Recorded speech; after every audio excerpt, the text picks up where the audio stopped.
Our lead gets Isekai'd into a prehistoric wasteland where basic hygiene is a myth, and everyone smells like straight hot garbage. In this brutal world, only the alpha gets the girl, and it didn't take long for him to seize the throne as the tribe's new king. Suddenly, he is the most wanted bachelor in the village. Fast forward through the seasons to a moonlit night while he is out on a hunt, when he notices something dangling from his trap. He approaches cautiously. The eerie silence suggests his prey isn't some mindless animal. Axe in hand, he moves in for the kill, only to be hit with a massive shock. It is his own companion caught in the snare. She is stuck in a rather compromising position. He cannot help but smirk at her misfortune, making her blood absolutely boil. She barks at him to quit gawking and start helping, but he trolls her, claiming this view is a once-in-a-lifetime masterpiece. She threatens to beat him senseless, but he just laughs, mocking her adorable little feet dangling in the air. To mess with her, he blows on her toes before giving them a slow massage.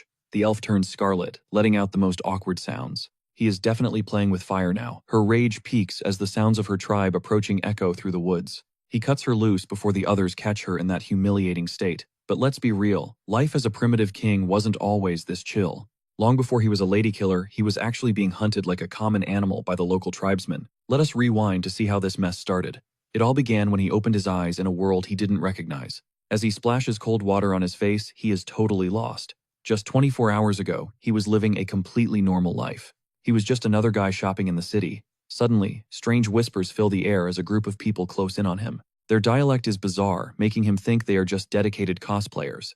He asks for directions, but a kid responds by hurling a bone at his head. The projectile whistles past his ear, missing death by a single centimeter. And they say size doesn't matter, that gap was way too close. He bolts into a dead sprint with the savages screaming at his heels. He figures his track skills will give him the edge he needs to escape. But he is not on a track anymore. A jagged spear slices through the air, grazing his stomach with lethal precision. Boom! A game system flickers to life, issuing a brutal quest: survive for 12 hours, or it is game over. His reward: 1 attribute point and a survival kit. Too bad he is already locked in the sights of a massive, hairy warrior. The brute hurls a heavy bone with bone-crushing force. Our hero pushes his limits, but he is too slow. The impact slams right into his neck. Lights out. He wakes up as a prisoner in their village, but hey, at least he cleared the survival mission and bagged his loot. He dumps his point into strength and rips open the survival pack instantly, gaining the ability to understand every tongue in this world. Along with a survival guide, he unlocks a mini-map to track his journey and pulls out a legendary mountain-splitting axe. The system floods his brain with jungle lore and field medicine. Now when he looks at these barbarians, he finally knows what they are saying. One guy is bragging about his kill count, while a woman nearby is already picking out names for his future babies. No child support in the Stone Age, huh? He realizes he is trapped in some high-stakes civilization-building sim. Since the world is still in its infancy, he has a real shot at becoming a king, a president, or even a living god. He commands the system to max out his strength and equips the devastating mountain-splitting axe for the first time. Raw power explodes through his veins. Chen snaps his bindings like they are made of paper, but 2 warriors spot his sudden escape. Meet Stonebone and Langguo Chui. Stonebone barks orders to seal the exits, while the 2 powerhouses step forward to block his path. They growl that there is no escape, but Chen just scoffs with insane confidence, asking how they dare defy a literal deity. Stonebone is visibly confused, demanding to know which god he is yapping about. Chen pegs Langguo Chui as the man in charge. He proclaims he is a divine ruler sent from the heavens, and since they have shown him zero respect, divine retribution is officially on the menu. That sets Stonebone off. As he charges, the system drops a new quest: intimidate these locals and force them into submission. Success means leadership. Failure means losing his legendary axe. Chen's heart skips a beat, because losing that weapon is a death sentence. Without his gear, he is just lunch for the local wildlife. Locked in, Chen braces himself and meets Stonebone's assault head-on. The collision is massive, sending shockwaves that literally shatter the earth beneath their feet. Chen is genuinely shook. These Stone Age guys are built different, but Chen remembers his own buffed stats and shoves back with every ounce of his new strength. Suddenly, Stonebone's weapon snaps like a dry twig. The entire tribe freezes, completely stunned by the sheer display of power. But the vibe shifts instantly. Chen gets a sinking feeling in his gut, and he is right. Stonebone screams for the entire mob to swarm him. Chen loses it and bolts. He thought this was a fair one-on-one, but apparently these guys missed the memo on honorable dueling. A kid lunges, but Chen dodges like a pro and counters in a blur. Fuming, he warns the crowd not to test his patience. He shouts that he will take at least 5 of them to the grave with him, desperately trying to keep the bloodthirsty mob at bay. Death is seconds away. But wait, the savages bolt in pure terror, leaving Chen completely baffled. Suddenly, the system pings with a new quest: protect the tribe from a prehistoric apex predator. The quest auto-accepts. Chen freezes in confusion until a primal chill crawls up his spine. A massive saber-tooth is looming right behind him. Instinct kicks in. Chen hauls ass with the beast pursuing. Claws tear through the air. Chen panics, wondering why every damn thing here wants him for lunch. He curses the system's twisted logic. This isn't a mission, it's a death sentence. He knows. One chomp and he's history. Suddenly agony flares as a jagged claw rips into his flesh. Fighting head-on is suicide. He forces his racing heart to steady, spotting a distant plume of smoke. Fire, the ultimate deterrent for any beast. It's time to turn the tables using man's oldest weapon. He crafts a desperate gambit, roaring a defiant challenge to bait the monster into his trap. He tries to juke the beast, but the tiger is faster, using Chen's back as a springboard. It vaults over him effortlessly. Forget the movies, this is real life. Chen sprints toward the glowing embers. Weaving through the brush and dodging lethal swipes, he finally lunges toward the flickering flames. He grabs a blazing torch and thrusts it at the beast's face. To his absolute relief, the monster recoils in fear. Chen keeps up the tough guy act, though he's low-key praying it leaves. A bone-chilling roar echoes through the woods. Chen freezes, is something even deadlier hunting them now. The tiger instantly cowers and vanishes. Chen shudders. What kind of nightmare scares an apex predator? If that cat is running, he should too. Quest complete. The system grants 2 precious attribute points. That sound again. Logic says run. Chen doesn't wait around to meet whatever is coming next. He dumps points into strength and agility. With a newfound burst of speed, he blurs toward the tribe. His body feels electric and weightless. Stonebone looks like he's seen a ghost when Chen reappears. "How are you alive?" the chief stammers. Chen just smirks, claiming that Tiger was basically a kitten. "Scared it off with my bare hands," he brags, hoping this flex finally earns him some respect. New quest: civilization builder. Goal: construct a village and unite these scattered souls into a tribe. Population target 50 in 18 days. Looking at 15 ragged survivors, Chen realizes he's got work to do. Even counting the kids, they're short. It's time for some aggressive expansion or a hostile takeover. While the tribe snoozes, Chen's stomach is screaming. Hunger wins out and he heads into the dark. No guards. These people are either brave or stupid. But his gut is rumbling. Food is priority 1. He remembers the lamb, but a chilling thought stops him. What could possibly terrify a prehistoric tiger? Whatever is out there is a literal nightmare. Still, he can't survive on an empty stomach. He grips his axe tight, praying he doesn't meet the bigger fish while hunting for that roast. He creeps back to the clearing, every sense dialed to 11. The silence is absolutely deafening. He spots more kills nearby. As the new boss, he can't just feed himself, he's carrying the tribe. He hauls the extra meat back, playing the provider. Then the air suddenly feels heavy with dread. Thud. He tumbles into a massive hole. He starts cussing out the pit trap until he sees it. This isn't a hole, it's a footprint. A colossal, earth-shaking mark left by something monstrously large. The tiger was just the beginning. The terrifying reality of this era finally hits him like a train. What? This isn't just the past. It's a death trap ruled by titans. He needs a secure base immediately. Morning comes, and instead of working together, the savages are brawling over scraps like animals. "Knock it off," Chen bellows. "Modesty, discipline. These guys don't even have the basics down yet. They're living meal to meal. It's time for a crash course in survival." Chen sets the new law. Hunters eat first. Reward the labor. Stonebone explains their old, inefficient taking turns system. Yesterday was Stonebone's crew. Today belongs to the gatherers and the looters. It's the next squad's turn. Stonebone admits the whole tribe is itching to follow their king. They're all in. But amidst the cheers, Chen spots Sam the kid, still harboring a murderous grudge. Sensing Sam's lingering anxiety over their past friction, Chen realizes it is time for a morale boost.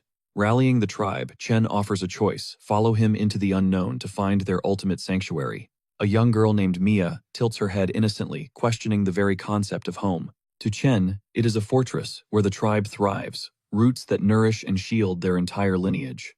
Eyes sparkling, Mia lunges for a hug, pleading to stay by her king's side forever. With a warm grin, Chen promises that soon they will all be united under one roof. Mia's excitement peaks as she screams that the king wants a future with her. Meanwhile, Stonebone focuses on logistics. "Where to?" he asks. Chen gathers the crew, mapping out their requirements for the perfect sprawling terrain. North mountains, south rivers, a tactical paradise with endless water for crops and lush pastures for their beasts.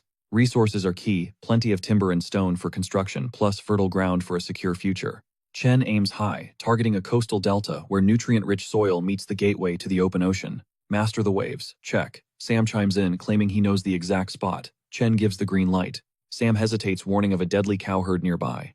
Chen's confused, since when were cows a threat? To him, cows just mean free steak and supplies. He orders the tribe to gear up for a hunt.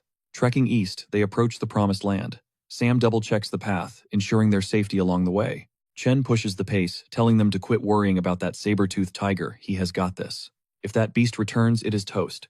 Sam points toward the summit where their destination finally comes into view. Reaching the peak, Sam's voice drops to a whisper. Hide, the monsters are right below us. Scouting for threats, Chen catches a salty breeze. He commands his system to project the regional map. The layout is legendary prime real estate for a future empire. Suddenly Sam violently yanks Chen back into cover. Shh, they will hear you, Sam hisses. Taking a breath, Chen consults his survival guide for local intel. The scan pings 3 rare plants, sunflower grass, dragon vine, and big sabaki, plus 2 local species. Gray squirrels and pincher wasps weak. But where are these supposedly terrifying cows? Chen demands a location. Sam points to a riverside thicket and leads the way. 30 minutes later, they are deep in the woods. One more step, and they are spotted. Chen frowns, the silence is eerie. Why is Sam acting so shook, overreacting much? But then Chen's scanner blares red. His blood runs cold, something massive is close. Only one signal. Chen sighs in relief, questioning if Sam's memory is just playing tricks on him. A tree suddenly sways. Look up, Sam whispers. Chen obeys and instantly turns into a statue. What the hell is that? The system pings iron black horn cow. This ain't your average heifer. Stonebone's voice trembles. We are actually fighting that. Gulping down his fear, Chen gives a firm nod. Set the trap. I am going in solo to scout. The tribe watches, absolutely stunned by his sheer bravado. They think he is a total Chad, but Chen is low-key crying, regretting every life choice that led here. Failure means extinction.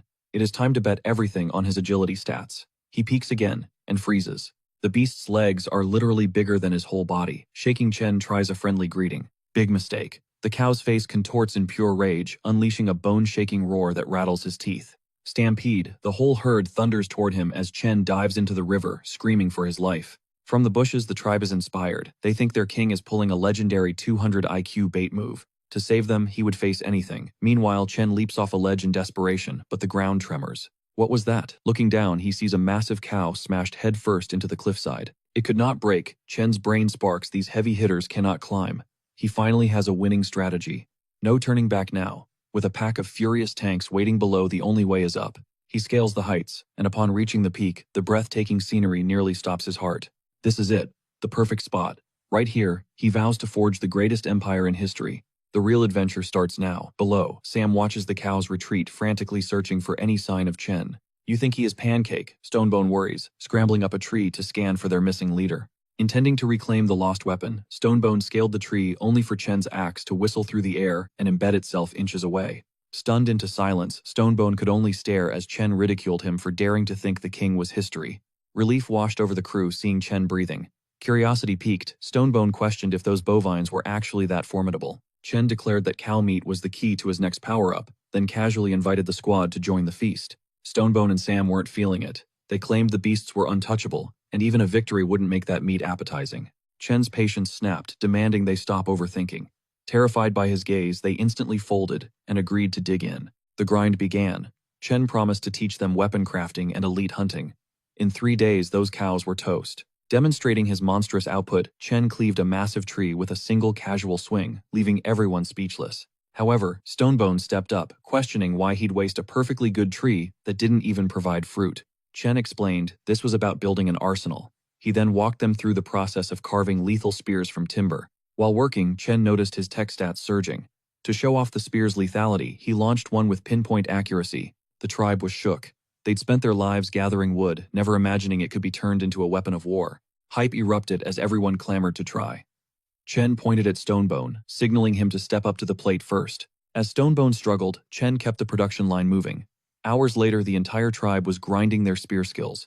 In the middle of the drill, Chen challenged Liu Tang and He Jiao to a 2-on-1 handicap match. They charged with pure aggression, but Chen ghosted their attacks effortlessly before delivering a cold knockout to He Jiao. Fueled by rage, Liu Tang lunged again, actually grazing Chen and drawing blood. The crowd went dead, silent in shock. Chen smirked at Liu Tang, noting that if that spear had a real tip, his life would have ended right there. Liu Tang hailed their king as a literal god, but Chen corrected him they were relying on brute force instead of finesse. A spear's soul is its point.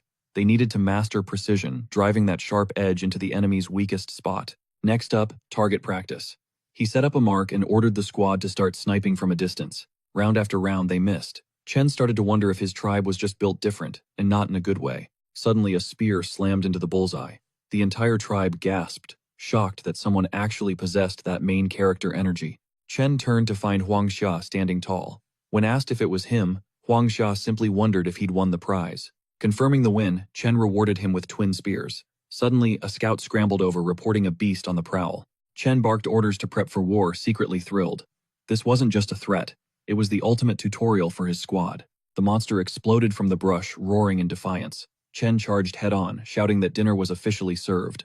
As the clash ignited, Chen took command, ordering the tribe to circle the beast and wait for his signal to strike. He opened with a flurry, somehow sapping the beast's speed. Chen signaled Stonebone and Huang Shi to launch their projectiles from the rear. The impact sent the beast into a berserk rage, blowing Chen back and shattering his spear. He needed a new plan fast, but Huang Shi beat him to it, sniping the beast right in its maw.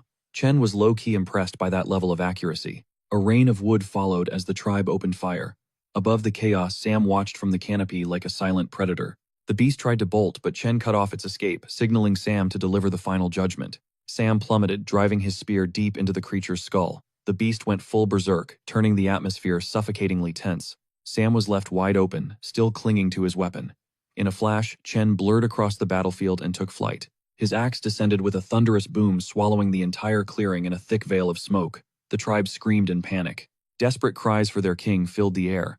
When the dust settled, Chen told them to chill, joking they sounded like a funeral choir. He praised their lethal coordination and declared a victory feast, sending the tribe into a state of pure euphoria. Sam received a nod for his bravery, but Chen crowned Huang Xia as the true MVP of the hunt. From that moment, Huang Xia became Chen's go-to partner, tasked with field testing the king's latest lethal inventions. Later that night, Stonebone was busy capping, telling anyone who'd listen how he was the real hero of the hunt. When Mia walked by with a prime cut of meat, Stonebone tried to pull rank and demand she hand it over. Mia shut him down instantly, stating this was a tribute for their king before presenting the feast to Chen. Chen looked at the raw slab confused. He asked if they seriously planned on eating that without any prep. He could have sworn he'd seen these guys using fire to cook before. Chen stared at the bloody raw chunks with disgust. Mia sighed, explaining their precious flame had flickered out long ago. Without heat, they were just animals. Chen knew fire wasn't just warmth, it was the spark of human history. It meant safety from predators and better meals. He decided to bestow one final world-changing gift upon his people. He'd teach them to tame the flame. Grabbing a shattered spear, he ground it against wood, desperate for a spark. "Pack the dry fluff here," he ordered. He showed them how to spin the wood rapidly between their palms. Friction turned to heat. As a tiny coal finally glowed, the tribe gasped, their eyes wide with pure shock. They cheered for Chen. Stonebone roared, "Witness our king, the master of the sacred flame," so everyone heard. Chen yanked him down, hissing for silence. Flexing was cool, but staying low-key was a survival must. Ding, 10 tech points secured. Chen smirked. Leveling up this primitive world was going to be a total breeze. He finally checked the menu. These points could actually scan and unlock powerful genetic traits in his tribe. 10 points per scan. Just then, Sam hurried over blood on his hands from butchering the day's kill. The sow was nursing, Sam noted. Suspecting piglets were close, they scoured the brush until they found them. Quest alert, capture the boar cubs and begin the path of domestication. Chen's eyes gleamed at the challenge. He accepted instantly. Bring them back alive. Chen ordered Mia and Sam, warning them to watch their step. No scratches, he insisted. Every cub was precious. Mia snatched Sam's hand, ready to head out. They sprinted off. Chen needed a pen pronto. He summoned Stonebone, telling him to get to work. Evening fell, as Stonebone dragged heavy branches, grumbling to the boys about the king's weird new project. Back at camp, the tribe was busy braiding strange fibers. Stonebone blinked. "Huangsu, what the heck is this?"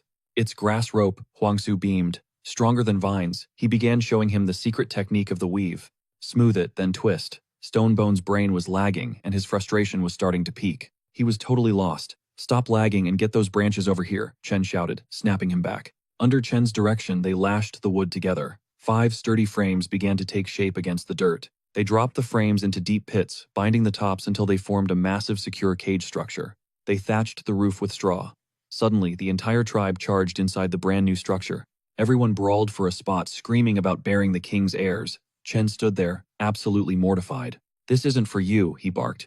Right then, Sam and Mia returned with the squealing piglets in tow. Stonebone burst into tears, begging Chen to reconsider. "You can't do this, King. It's not right. Why waste a luxury nest on dinner?" Egan joined in, clinging to Chen. They all wanted that penthouse life. "We want to cuddle with you," Stonebone sobbed. Chen shoved them back, looking completely disgusted. "I'm not cuddling with dudes," Chen snapped. "Fine, keep the pigsty if you love it so much." But don't expect a real house later. Egan's jaw dropped. He was suddenly rethinking everything. Wait, there's better, Egan stammered. Stonebone can have this one, I'll take the upgrade. Stonebone bailed immediately. Ignoring the drama, Chen ordered Sam to toss the boars into their new home. Huangsu tilted his head. Why raise them? Aren't they just supposed to be on the menu tonight? Want food without the life-risking hunt? Chen asked. Huangsu nodded, wildly hanging on every word. Infinite bacon, Chen promised. Quest complete. The beast-taming reward flashed before his eyes. Inside the chest sat a packet of salt and a recipe for fried clams. Talk about random drops. Is this a survival game or a cooking sim? Chen wondered if the system wanted him to be a chef. Recipe tasks unlocked secret buffs. Fine then. Chen decided it was time to level up his cooking skill. Midnight settled over the camp. Only Sam remained awake. You're grinding hard, Sam Chen noted with a smile. I owe you for the trouble I caused, Sam admitted, his head low with lingering guilt. Chen laughed and hugged him. No grudges here, bro. But tell me, are there others out there like us? Nearby, yes, Sam whispered. But they aren't like us. They're hostile and they look different. Chen's interest peaked. Sam named 3 Coconut Grove, the Bay, and the mysterious Giant Stone Clan. They weren't close. Reaching any of them meant a grueling day and night of non-stop travel. Tren grills some for intel on the surrounding groups. Some mentions the Coconut Forest Tribe, 40 pacifists who avoid conflict. These scouts are swift, led by a formidable female chieftain. Next is the Bay Tribe, equally large but volatile. They radiate pure menace. According to some, these guys are constantly at each other's throats in brutal internal feuds. Finally, there's the Great Rock Tribe, the undisputed kings of the Southwest Mountain. They boast the largest population. These mountain dwellers rarely descend, and rumors say their leader possesses godlike strength capable of slaying tigers barehanded. Processing the intel, Trun realizes the peaceful Coconut Forest Tribe is the golden opportunity he's been looking for. They'll be his first target. Since other groups are ticking time bombs, a peaceful takeover is the only way. Suddenly, Trun feels a presence. It's Mi, wrapping her arms around him and whispering why he's still awake. She suggests finding something exciting to do, but a flustered Trun immediately shuts her down. Undeterred, Mi strikes a playful pose, asking if she looks like a cute kitten. Trun's anxiety levels skyrocket. Desperate to escape, he grabs Sam, claiming he needs urgent help, and makes a break for it. Mi is left looking rejected. By dawn, the scene shifts to the coast where Trun and Sam lie in wait. They're scouting the Bay Tribe, who soon arrive on the shore to hunt a massive dodo bird. Tren is relieved they finally showed up after a long stakeout, but he watches their behavior closely. The Bay members immediately start brawling over the kill. Tren wonders if absorbing these savages is worth the trouble. Sam reminds him they're outnumbered 2-1. A direct assault against these warriors would be total suicide. Superior tech could bridge the gap, but first they must deal with the wild cattle roaming nearby. Harvesting those beasts is the key to crafting high-tier gear and upgrading their primitive arsenal. Returning to the hideout, the tribe erupts in joy. Their leader is back, and the relief is palpable. Thachkote admits they feared their king had abandoned them. Tren apologizes, but reminds them the grind starts now. He orders spear training, putting Hoang-Tu in charge. They have exactly 1 day to master the technique. Meanwhile, Mi approaches with a soft leaf, excitedly explaining its benefits for hygiene after using the restroom. Tren redirects her energy, tasking the women with gathering stones to sharpen their wooden spears. Before long, Mi and her crew return, hauling a horde of rocks and asking if they meet the standards. Perfect, Tren says. He explains the process of grinding edges against wet stones until they're razor sharp. By lashing the sharpened stone to a wooden shaft, they successfully craft their very first stone-tipped spear. The women are awestruck, though Trun grumbles internally about the measly system points he earned. He tells them to keep working, but Mi quickly calls him over, already having finished her masterpiece. She's crafted a devastating double-edged axe. When Trun praises her handiwork, her face lights up with joy. Suddenly, a notification pings. Tren has unlocked a hidden feature, Talent Discovery. He checks Mi's stats immediately. The system flags her as a crafting genius. Feeling his intense gaze, Mi blushes and acts incredibly shy. Ignoring her shyness, Trun pushes for mass production. He needs spears and axes, and he needs them now. Soon, 30 weapons are ready. Mi alone produced over half the arsenal, earning high praise from her king. But then Tren notices her hands. They're raw and bloodied from the grueling labor of grinding stone. His genuine concern makes Mi's face turn beet red. Seeing this, the other girls swarm him teasingly, seeking attention. Overwhelmed by the sudden female attention, Tren beats a hasty retreat toward the men's training grounds. He calls it a day for the crafters, and shifts his focus to the warriors' progress. Out of nowhere, a stray log hurtles toward him. Tren's reflexes kick in, and he ducks just in time. It's all part of the training. Huangthu has turned these men into a unit, and Trun is impressed. Huangtu reports massive progress. His students can now hit the mark with deadly precision. Using talent discovery, Trun sees Hoang Tu is a spearmaster, while Luke Din has raw, unrefined power. He also notes that Lam Kot Chui was the first to truly master the technique among the new recruits. But the real shocker is the synergy between Hoang Tu and Thach Kot. Together they're a different beast. They unleash a rotating barrage of 4 spears simultaneously achieving peak destructive efficiency. With this firepower, the Black Bulls won't stand a chance. Thach Kot is skeptical, but Tren's confidence is unwavering. They had an ace up their sleeve. Huang Shu's eyes widened, demanding to know what this secret weapon was. Chen revealed several jet black leaves. Look closely, he commanded, ordering the tribe to harvest every single one. Don't touch these with open wounds, he warned. It was a natural paralytic. That night, Chen crafted a mortar. Mia arrived with the spears, confused why he was carving a hollow basin into the cold rock. It's a mortar, Chen smirked. He told her to have the women pulverize those toxic leaves into venom, coat every spear tip in this sludge. Suddenly, the men approached, wanting to help with the heavy lifting. Rest up, Chen countered. I need your full strength tomorrow. Later, he sat eating salted grilled meat. Suddenly, a spear thudded nearby, Mia's way of signaling that the poison coating was finally complete. Chen stood. Women guard the camp and children. The rest of you, follow me to the mountain. The tribe roared with adrenaline, grabbing their gear. They were ready to hunt those monsters down. They reached the summit. Aiden's voice trembled. Is it really okay for our king to be bait? He was visibly shaken. Stonebone just laughed. Our king is a monster. He'll be just fine. Get ready, Sam. Hissed eyes locked on the river. Something massive was moving through the brush. Stonebone barked at the women to keep the spears flowing, especially for Sam's deadly aim. Everyone took their spots. Their king was gambling his life, and they couldn't afford to lose him. Rewind 10 minutes. Chen was stalking the Black Bulls, calculating the perfect path to Stone Mountain. He needed to be cautious. His plan, lure a smaller bull away from the herd first. He chucked a rock at a target. Hey, I'm the boss here, he taunted, baiting the beast. The bull snapped. Instantly, 3 massive shadows thundered toward Chen with pure murderous intent. Sprinting for his life, Chen yelled, Stonebone, target the first one. Now. Stonebone signaled the volley. A rain of spears erupted, biting deep into the bull's thick hides. Seizing the opening, Sam's spears whistled through the air, striking the beasts directly in their necks. Chen lunged for a ledge, but his grip failed. Suddenly, Stonebone's hand shot out, pulling him up. Keep the pressure on, Chen roared. Don't stop while they're still reeling from the poison. Stonebone took charge, orchestrating the strikes. Chen watched, impressed by his subordinate's raw leadership talent. This man was a natural commander. Chen realized Stonebone was someone he had to mold. Stonebone soon returned with a report. The bulls were finally slowing down. Chen grinned. The venom was working fast. But then Sam's scream shattered everything the whole herd was charging. They were terrifyingly fast. Stay calm, Chen commanded. This is still part of the plan. Finish the 3 below, he ordered. Don't let a single one of them crawl away.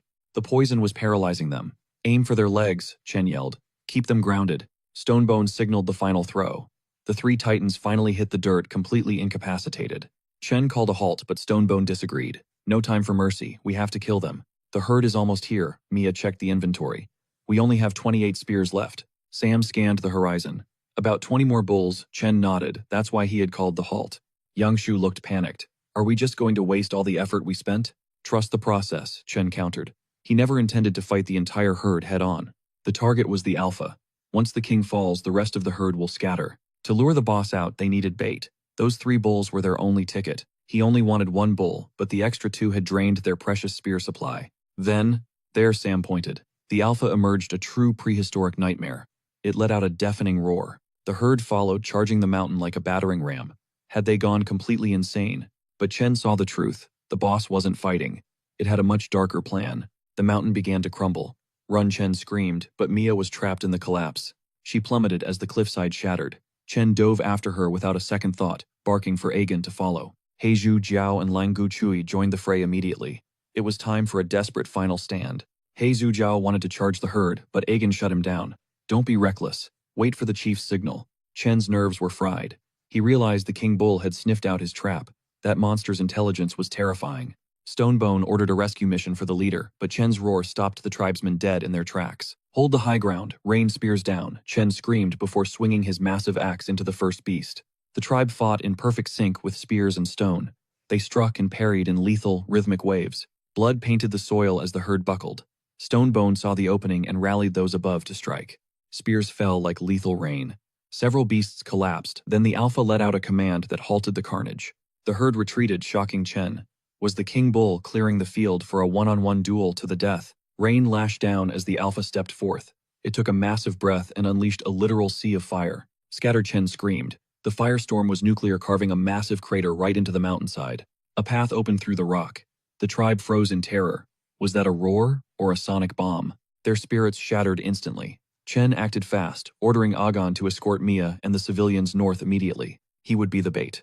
Chen signaled Stonebone to stand by, then turned to face the beast alone. "I'm your opponent," he roared. Man and monster collided in a brutal struggle for absolute dominance. The Alpha tossed him like a rag doll. Chen eyed the newly blasted tunnel, searching for a tactical edge. The beast charged, slamming into the peak with explosive force. The tribe watched, their hearts stopping in fear. They wouldn't run. If their leader was gone, they'd die fighting. Then, a silver flash sliced the air. Chen's axe bit deep into the Alpha's skull. He was alive, having used the tunnel as a tactical shield. "Is that all you've got?" Chen taunted, though his internal organs felt like they were in a blender. Cheers erupted as they saw Chen stand, but he just roared at Stonebone to stay locked and loaded.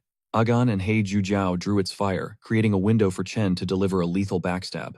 Agon lunged but got gored by a massive horn. Chen surged forward, carving a deep gash across the beast's face.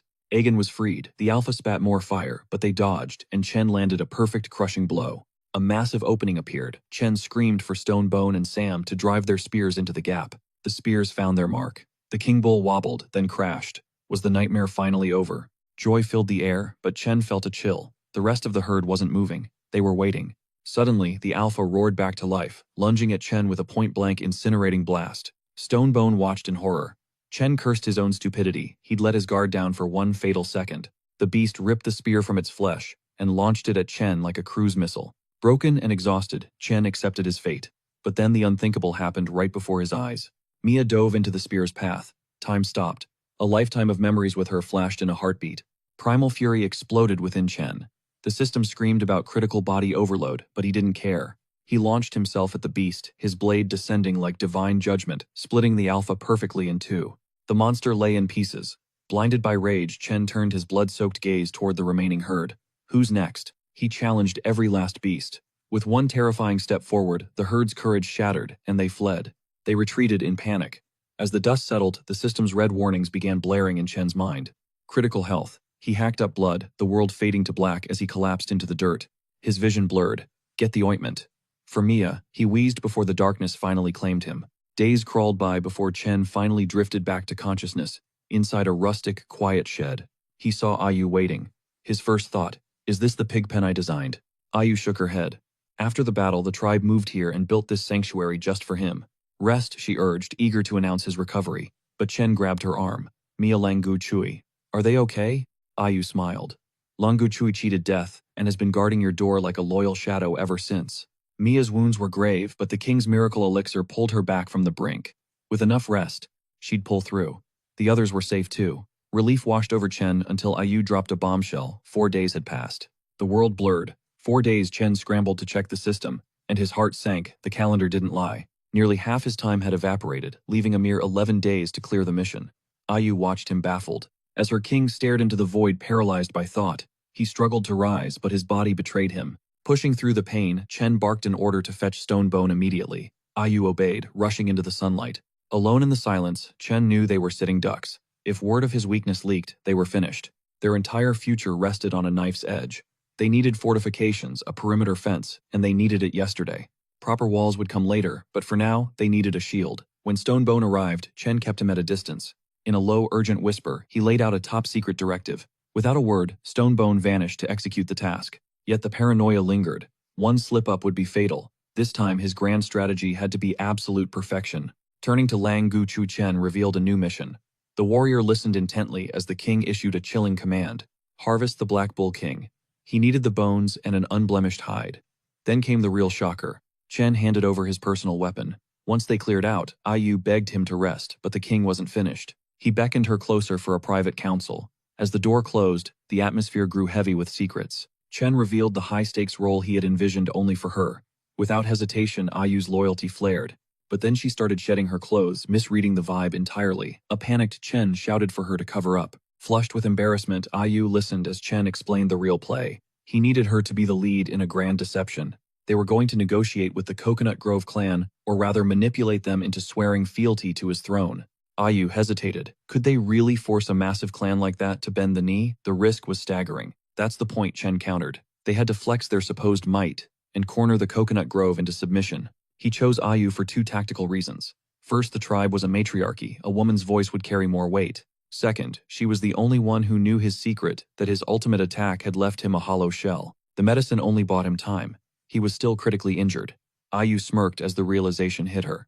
They were going to bluff their way to victory. She gave a confident nod. She knew exactly how to play the part. Rest up, King. I've got this. Soon, Ayu and Sam were trekking deep into Coconut Grove territory. Sam was on edge, warning that even a peaceful clan has its limits. Ayu just shrugged. She knew the mission. They pressed on until they hit a natural spring where the tribe's women were cooling off in the water. Sam spotted their target, the formidable leader of the clan. But before they could strategize, their cover was blown. Alert sentries surrounded them instantly. Moments later, they were hauled before the icy gaze of Lisa the clan head. The guards reported catching two rats skulking around, claiming to be ambassadors for some unknown king. Sam stood tall, asserting their status, but Lisa just laughed. To her, Ayu looked like a common slave, nothing more. She mocked their gifts as mere scraps fit only for beggars. With a wave of her hand, she ordered Sam dragged away. Ayu didn't flinch. She scoffed, pitying a queen who was so short-sighted. If Lisa wanted to play small, fine. That mountain of meat they brought, they'd just give it to the Bay clan instead. Lisa froze, her interest piqued. A mountain of meat, Lisa echoed. Ayu smirked, mentioning the legendary giant bulls that guarded the northern river. Lisa assumed they were begging for a hunting alliance. But Ayu's response was a sharp, mocking laugh. Don't insult us, Ayu spat.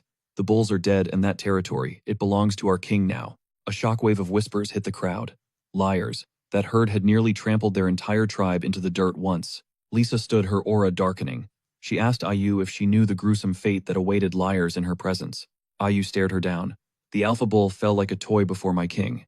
If you've got the spine, come see the bodies. Ayu laughed at their fear, taunting that if her king truly wished it, this entire clan would be leveled by dawn. Sam doubled down. They came for peace, bringing the king's invitation. Why would they lie about such an easy victory? Ayu threw one last jab. If the queen was too terrified to leave her nest, she could at least send some lackeys for the meat. The disrespect stung, making Lisa's blood boil. She leveled a final icy warning. If this was a game, they wouldn't survive it. Ayu and Sam arrived with Lisa's squad. Sam cheered their return, but Stonebone snapped at him to pipe down. Go fix the shelters, he barked. One of Lisa's followers whispered, wondering what these strange houses even were. Ayu signaled Chen. The Coconut Grove clan was here. But as Lisa locked eyes with Chen, her entire body froze. An overwhelming aura radiated from him like an apex predator, stalking its prey. Little did she know, Chen's monstrous disguise was working perfectly. He praised Ayu, while his crushing presence sent shivers down Lisa's spine. Rustling echoed from the brush. It was Mia Lang, Guchue, and Agun lurking in the shadows. Chen had benched the injured, but Agun couldn't resist sneaking a peek at the legendary Coconut Queen.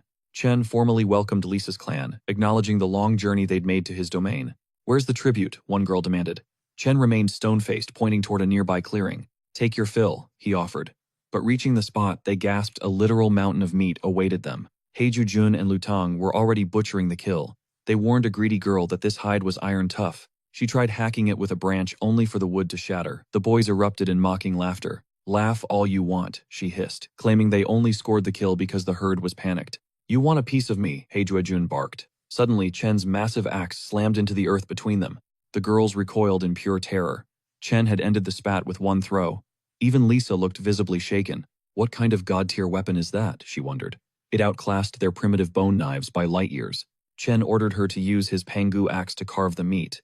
Heiju Jun groaned, insisting the girls started the drama. But one sharp look from Chen forced him to shut up. He obeyed, grumbling about how lucky they were. Chen promised Lisa a smooth transaction. It was a matter of honor. That's how I roll, he stated. Lisa nervously asked how he took down the bulls. Chen's response was cryptic. Trust me or find out the hard way. Then he signaled that the meeting was over. Take the loot and go, he commanded. Lisa sighed, calling him a man with a heart of ice. But internally, Chen was hurting. That cool axe throw was a mistake. His bandage was the only thing holding him together. His wound finally snapped. As crimson began to soak through, panic flared in Chen's eyes. Luckily, Ayu played interference, letting Chen hide the blood. She bragged about their arsenal to keep Lisa's eyes busy. She offered to share the tech, but Lisa declined. Those aren't our style, she claimed coolly. We have our own secret trump cards, she warned Chen, hoping a war would never be necessary. Lisa signaled the retreat, ordering her squad to haul the meat. Ayu shouted a final offer, saying they could return for more, as long as other clans didn't get there first. Safely away, Lisa demanded an intel report. Her secret scouts emerged from the shadows to spill the tea. Maya reported that the men were constructing strange, sturdy structures called houses. Even weirder, they heard boars growling from inside. Lisa was floored. Was he really building palaces for pigs? But the real shocker was yet to come.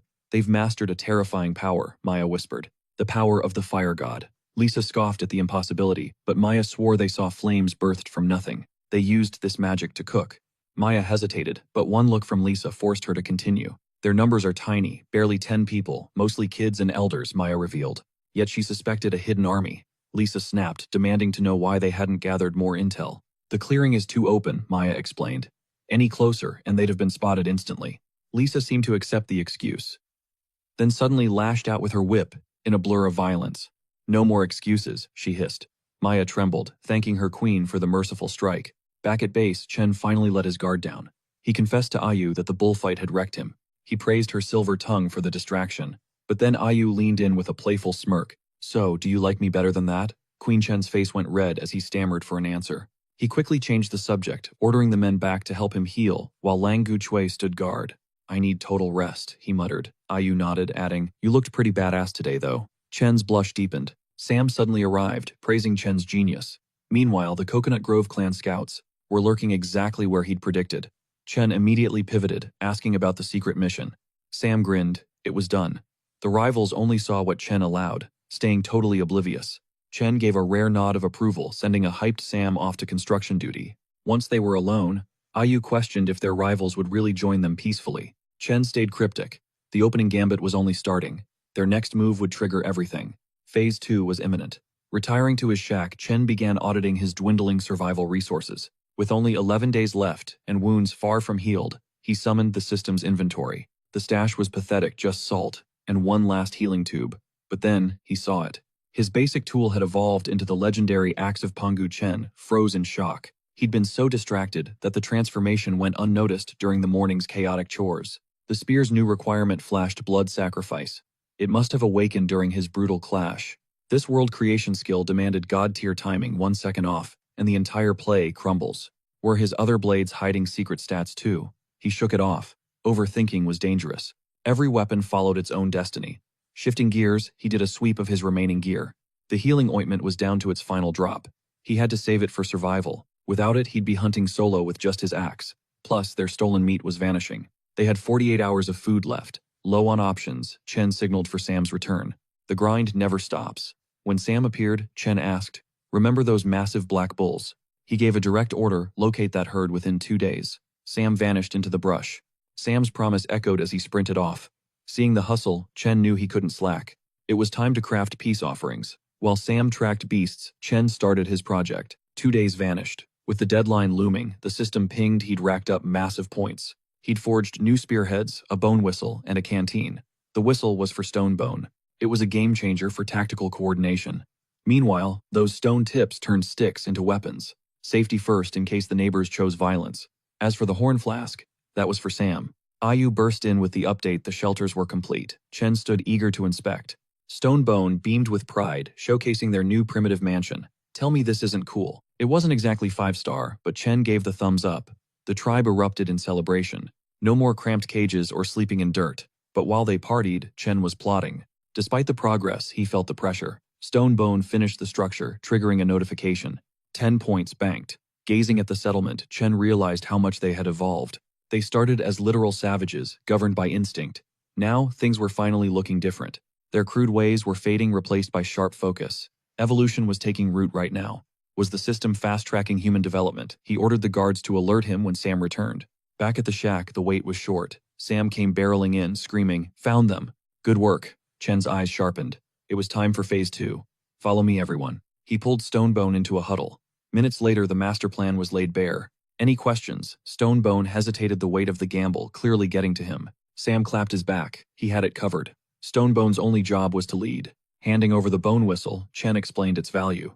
Then he teased Sam's mysterious reward. Survival first, loot later. Sam was hyped. A dangerous smirk finally played on Chen's lips. When the signal drops, you move immediately. The core team nodded, ready for the gamble. The warriors vanished into the shadows. Alone with his thoughts, Chen felt the crushing pressure. They were dangerously short-handed, forcing him to assign heavy labor even to the wounded men. He ordered Ayu to have Mia and Langu Chui stack a massive bonfire by the cabin, but hold the flame. Ayu wondered if it was for their visitors. Chen nodded, questioning if the trap they set 2 days ago would snap shut. Moments later, a scout froze. A large warband from the Coconut Grove clan was marching straight for their camp. She bolted back, breathless, and alerted Chen that the Coconut Grove invaders had finally arrived. Inside, Ayu was still fussing over him, and Chen was low-key vibing with all the royal treatment. He smirked, imagining that once he crushed the Coconut Grove clan, both Lisa and Ayu would be serving him. Hearing they were here, Ayu went to greet them. She invited Lisa into the palace, claiming their king was waiting. That word palace stunned Lisa.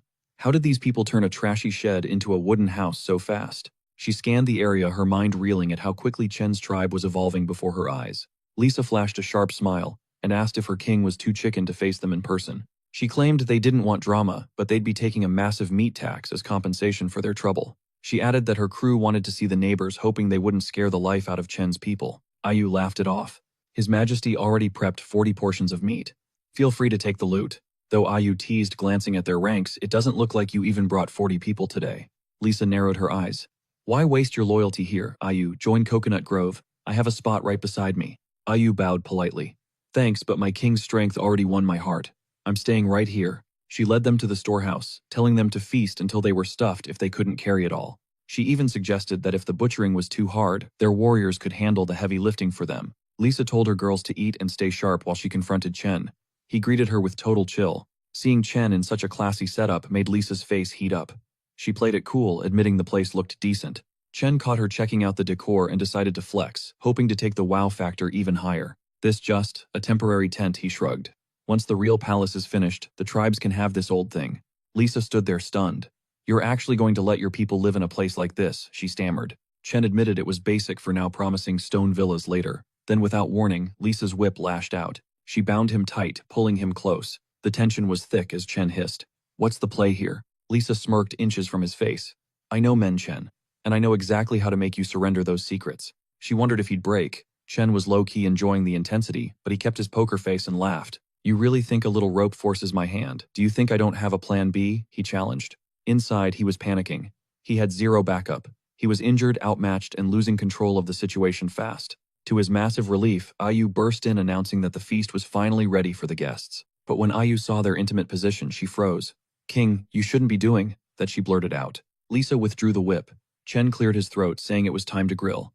Ayu, is the fire roaring yet? Meanwhile, Lisa watched him confused. Was his calm real? Did he actually have an ace up his sleeve? Or was he just a total madman? His unshakable energy was nothing like the warriors in her own clan. Outside the Coconut Grove, girls were hyped. Lisa, get over here. This meat smells like absolute heaven, they cheered. Chen slipped Ayu some salt, telling her to pass the special seasoning around to the Coconut Grove crew.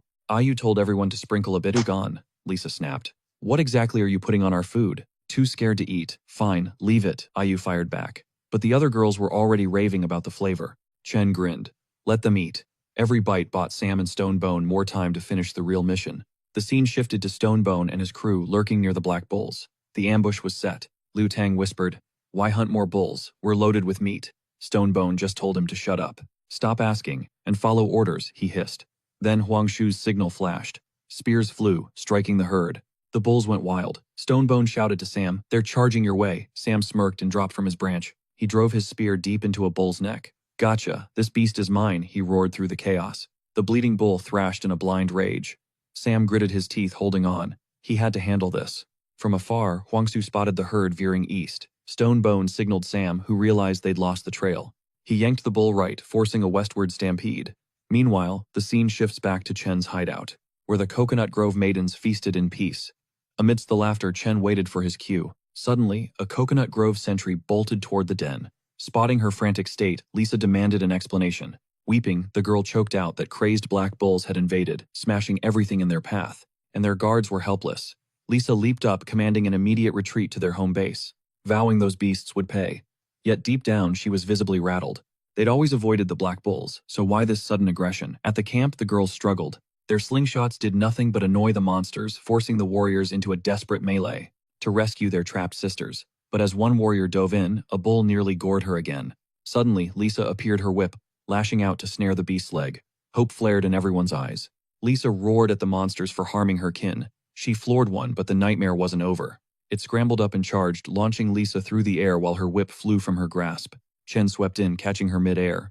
He checked her vitals, but a frustrated Lisa stood her ground, claiming she was okay. She was just baffled by the sudden raid. Watching nearby Huang Su, Sam Lu Tang and Stone Bone hid their faces in shame. Chen then fixed his icy glare on the bulls, asking if they'd forgotten the pain of their past wounds. The beasts roared, advancing as Chen braced himself. Was his Black Bull King hide cloak not scary enough? Fortunately, the lead bull began to retreat. Chen mocked the herd's new leader, claiming this boss looked pathetic compared to the previous one, and decided it was time to stay for good. Chen's clan charged as Stone Bone, signaled Sam to target the leader. Backed by Stone Bone, Sam leaped onto the beast's back, fighting to break its spirit and ride it. Chen noted Sam's natural talent for taming. While his crew handled the herd, he urged Lisa to flee, but she stood firm, insisting the threat wasn't over. Chen blocked her path, warning that these monsters were beyond her skill level. Their numbers were too low for a frontal assault. Silence fell as Lisa realized he was right. Chen pressured her again to relocate her tribe to his sanctuary, where they could finally heal and plot their eventual return. He offered them safety, sustenance, and a fortified home. Ayu chimed in, pointing out the battered state of their sisters. They were clearly unfit for battle. Did she want to see them die? Finally, Lisa ordered a northern retreat to Chen's territory to save the wounded. A girl named Ayu bristled at the command but bowed to her queen, directing the injured to follow. Chen appointed Ayu to lead the escort for the Coconut Grove survivors. She nodded, and they departed. As the battle raged, Ayu dove into the fray. Stonebone teased her to retreat if her heart faltered, claiming they had everything under control. Ayu ignored the banter, slashing at the bulls with pure focus. Chen told Stonebone to focus on victory, respecting the girl's bravery. As dusk settled over the land, the survivors reached Chen's camp. Maya greeted them with a warm smile, relieved to see them alive. She inquired about Chen's group, but Ayu explained they were still holding the line to buy time, while the wounded were evacuated. Maya offered the newcomers shelter in their freshly built cabins. She breathed a sigh of relief knowing that Mia's hard work, despite her wounds, saved the day. Without those completed houses, the refugees would have been left out in the cold. Ayu informed Lisa that everyone was settled. With bellies full and roofs overhead, their worries could end. She urged the queen to rest, receiving a soft thanks. Ayu felt the tension leave her body. Chen's words echoed in her mind. This entire scheme was designed to absorb the Coconut Grove clan, with minimal bloodshed as their own forces were too depleted for another brutal war. Only the endgame remained. By morning, Mia turned to He Zhujiao with a burning question, asking if the night passed peacefully. He confirmed that his all-night vigil was entirely uneventful. While guarding Lisa's quarters, Ayu felt an imposing shadow. Looking up, she saw Mia approaching her. Ayu cut to the chase, demanding answers. Mia revealed the king's summons. Lisa was needed at the palace for an urgent parley. Cut to Chen deep in his system menus and stat screens until Lisa's sudden arrival broke his focus. Lisa dropped the hammer. Ayu briefed her on the merger, but the answer was a hard pass. She wasn't having it. Don't mistake our temporary setback for weakness, she hissed, warning Chen that the Coconut Grove clan wouldn't be bullied. Chen stayed cool. This wasn't a threat, it was a god-tier trade. Architecture, advanced weaponry, and the secret of fire were all on the table. The price: total unification. He extended the offer again, merge with his tribe and thrive under his absolute protection. Closing the distance, Chen whispered that bravery was a death sentence without power. Had she already forgotten the Bei clan's savagery? She more than anyone understood the terrifying might the giant stone clan wielded against their enemies. You're a wounded fawn, he warned, and the predators are already catching the scent of your blood. Enough, Lisa snapped, her frustration peaking. She knew the stakes, but leading her people wasn't that black and white. Forcing her warriors to bow was impossible. She challenged him. Was he actually prepared to handle the fallout of his demands? A confident smirk played on Chen's lips as he accepted.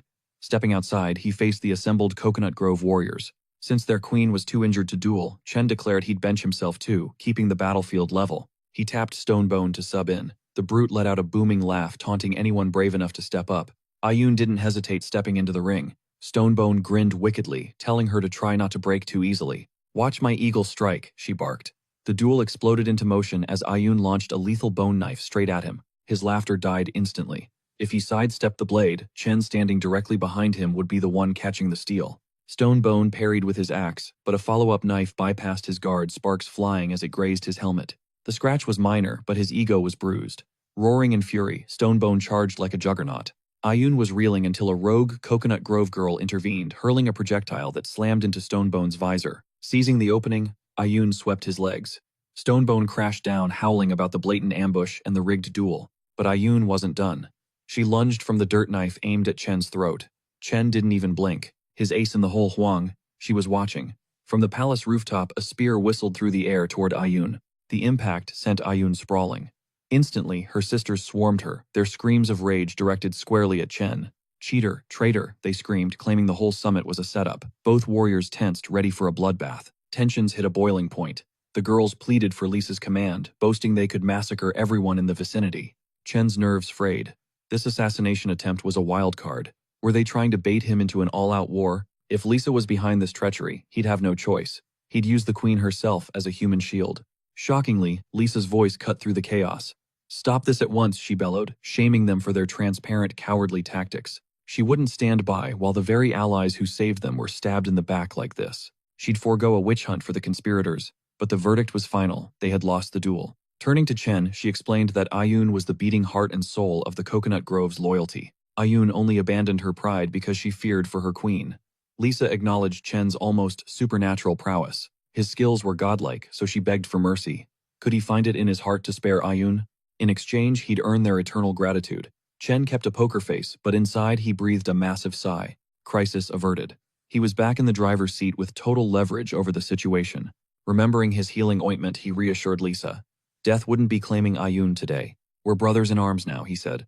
But the girls panicked, screaming that Ayun's life was slipping away fast. Moving to assist, Chen decided to bury the hatchet regarding her murder attempt, at least for the bigger picture. Still, actions have consequences. He applied just enough medicine to stabilize her, making sure she felt the sting. He hoarded the rest for himself. Once she was out of the red, he ordered them to take her back. "She'll bounce back in days," he promised. The girls were awestruck, convinced they were witnessing a literal miracle. Chen pulled Lisa close, sealing the deal. With a blush and a joyful heart, she finally said yes. She'd keep her command, provided his word was law. But Lisa had one final shocking request for him. She wanted him as her partner, official ceremony and all. Hearing that, Chen's face lit up with pure delight. To him, it felt like hitting the jackpot. Chen envisioned a perfect wedding, a cozy honeymoon, and raising a daughter together, growing old together and sharing a final sunset before the afterlife.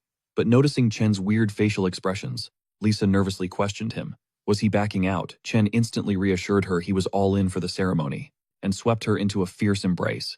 He then urged her to recover while he handled the ritual preparations. He dismissed the group to rest for a few days before the big event. Suddenly, a system notification pinged. His official tribe was established. Now he needed a name. Squinting at the interface, Chen saw only 46 members, 4 short of his goal. He dubbed them the Newbie Tribe for now. He plotted his next move against the Bei clan, debating whether to take prisoners to boost his numbers. Still, he doubted if captives would count toward the population. That is when he caught the Coconut Grove girls whispering. They missed his smile, fearing he would face the same fate as previous consorts. Shredded and devoured during the ceremony, Chen froze his blood, turning to ice. A man-eating queen. That explained why her clan was almost entirely female. Suddenly, a figure loomed behind him. Chen yelped, begging for mercy, until Mia revealed herself confused by his terror. Shaken, Chen snapped at her. Mia shot back, asking if he truly wanted to pair up with that rude Lisa. Chen admitted he had been too impulsive, and needed to reconsider. Mia's eyes lit up with hope. He expected a bride, not a literal praying mantis. Mia started to celebrate his change of heart, until Ayu scolded her for sneaking out. Mia blushed, confessing she just wanted to be near Chen. He sighed, needing space, and suggested the girls help fortify the camp if they were up for it. Ayu led Mia away, but the girl kept pleading for Chen to choose her over the scary queen. Chen decided a serious talk with Lisa was mandatory. By morning, the camp was buzzing with unexpected harmony. Even the newcomers were pitching in. Chen headed toward the temporary shelters in the farming sector. There, Ayun greeted him, asking if he was searching for her queen. She pointed toward the river. Ayun announced the king's arrival, and Lisa promptly cleared the area. Once private, Lisa asked if there was an emergency. Chen played it cool, saying no. He just wanted to check her progress. Lisa promised a full recovery within 2 or 3 days. Then she teased, asking if he wanted to start their romance early. Chen declined and asked her name. "Call me Lisa," she said. It was a name from the former queen, unused since her exile. Chen's anxiety spiked. Exile or obedience. He might as well call them the Praying Mantis clan. He tentatively asked about the former queen's partners. What exactly happened to them? Lisa's answer was chilling. They were all eaten. Traditionally, queens consumed their mates to absorb their power. Chen panicked until Lisa clarified that was an outdated custom she had zero interest in following. Relieved, Chen wiped his brow and asked if she had ever, tasted a man. Lisa laughed. She was a new queen and had never even had a partner yet. Chen bid her farewell to prepare for the ritual. Walking back, he weighed his options. If death was not on the menu, maybe he would stick with Lisa. Suddenly, she yelled a final warning. Betray her, and she would punish him severely. Later, Chen surveyed his thriving settlement, lost in thought. Only 7 days remained for his mission. He needed more people, and he needed them fast. Chen tasked Stonebone with managing the camp while he headed south to secure some prisoners. He ordered Stonebone to send word to the southern beach if any crisis arose during his absence. Upon reaching the coast, Chen froze. The scene before him was an absolute nightmare. Was the Bay clan annihilated? Dodo birds pecked at corpses, suggesting the immediate danger had passed. The bodies were fresh, showing no signs of rot. The massacre was extremely recent. Their sharp claws were stained with blood, and the wounds matched their own lethal talons. Had the water lunatics turned on each other in a fit of savage rage? Finding survivors was now a desperate race. Nearby, a body lay twisted in a silent, agonizing scream. Just as Chen's mind raced for answers, Sam materialized from thin air. With Sam screaming about Bai clan invaders trashing their home, Chen sprinted back. At the base, Stonebone barked for everyone to hold rank and prepare for melee. Wooden spears flew, but those Bai clan psychos tanked every hit while closing the gap. Stonebone roared for calm, demanding they scrap hard while staying far from the water. Getting dragged meant certain death. The maniacs charged, but a hail of stones broke them. Suddenly, Queen Lisa's reinforcements arrived. She demanded to know if these were Bai clan enemies. Why were Southern Edge warriors raiding their home? Stonebone had absolutely no answers. These savages surged from South River, storming the base. Both sides collided in total carnage. Lisa dove into the fray, attempting to reason with the Bai fighters, but they stayed silent. Something was clearly wrong. As she traded blows, a massive brute lunged for an ambush. Chen intervened with a heavy strike, but the monster tanked it effortlessly, leaving him stunned.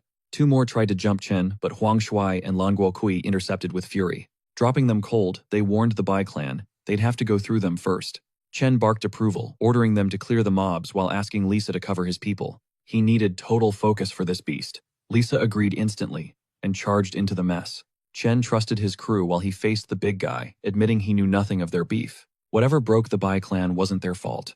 These lunatics were clearly hitting the wrong target. The beast ignored him and lunged. Tensing up, Chen yelled, asking if it had gone mute. Shocked by its insane power, he wondered how to even counter this level of raw strength. He felt like a glass cannon here. With allies nearby, he couldn't risk his secret skill. Overthinking cost him. He missed a beat, and the psycho clamped its teeth onto his hand. He jerked back just in time. The Bull King's cloak tanked the bite instead of his flesh. Furious, the beast charged again. Chen barely slipped away, but his cloak was torn away. Chen froze. How was it so fast? If he hadn't ditched that cloak, he'd be a corpse. Then the monster suddenly stalled. It froze for a second before slowly backing away. Something was weird. The brute only cared about the blood-drenched part of the fabric. He saw Agun being swarmed by enemies. Suddenly, the pieces finally clicked for Chen. These freaks were scent-tracking blood. They were running on nothing but pure feral instinct. Chen knew how to weaponize this. Right then, Sam returned ready for new orders. Chen ordered him to grab 2 guys and 3 boar cubs. Sam looked totally bewildered. Those were for emergencies. Chen snapped at him to just move his rage, silently simmering. The Bai clan was making him waste precious resources. He'd definitely make them pay. He told Lisa to evacuate the injured. Moments later, Sam arrived with the sacrifice. Chen ordered them released toward the water. The terrified boars bolted for their lives instantly. Huang Shuai was ready, spear in hand. The moment blood spilled, every single psycho turned. They swarmed, tearing the cubs apart. Chen ordered the squad to coat their spears, use the paralysis drug, and avoid vitals. Then Huang Shuai noticed something unexpected. The Bai psychos were already— The madness wasn't over. Chen watched in horror as the crazed warriors began to convulse their bodies, hitting the dirt one by one. Fuming, Chen accused Sam of poisoning the captives, but the denial only spiked his suspicion. Something far more sinister was at play. "Stay back," Ken barked, keeping his guard up. The bizarre behavior of the Bay clan was a riddle he couldn't yet solve. The mystery deepened. Later, the entire Bay clan found themselves behind bars in the farming district, trapped like wild animals. Ayu kept the guards on high alert, eyes peeled for any movement. As the captives finally regained consciousness, the atmosphere grew tense. Desperate pleas for mercy echoed through the air. Ayu summoned King Chen immediately, who arrived on the scene, demanding an update. The prisoners were parched, crying out for even a drop of water. Chen ignored the chaos, searching for the leader, Hector. Ayu pointed toward a solitary cage where the fallen chief was being held. Chen approached the bars, his gaze cold and calculating. Even the mighty Hector was reduced to begging for a drink. Chen emptied a bottle over him to snap him back to reality. Once Hector nodded in understanding, Chen let Ayu take the lead. She offered him a gourd, letting the water flow freely. "Drink your fill," she urged. But Hector's first thought was for his tribe, pleading with Chen to show his people mercy. Ayu promised relief for all, but there was a price information. Hector bristled, his voice laced with sudden, sharp aggression. He snarled, asking why they were being slaughtered. He'd heard rumors about the Giant Stone Clan's insanity, but this was next level. You think we're the Giant Stone Clan? Ayu questioned. Hector's face drained of color as the realization hit him like a physical blow. Hector stammered that Tor had misled him about their identity. Ayu set the record straight. They were the rising newbie tribe, with Chen as their sovereign. Hector was baffled. He assumed only the Giant Stone Clan could hold power in these brutal lands. Ayu shut down his delusions. Hector was a prisoner because he invaded their territory, and the newbie clan owed no one anything. They had zero ties to the Giant Stone Clan. It was the Bay clan who had attacked like mindless, rabid monsters.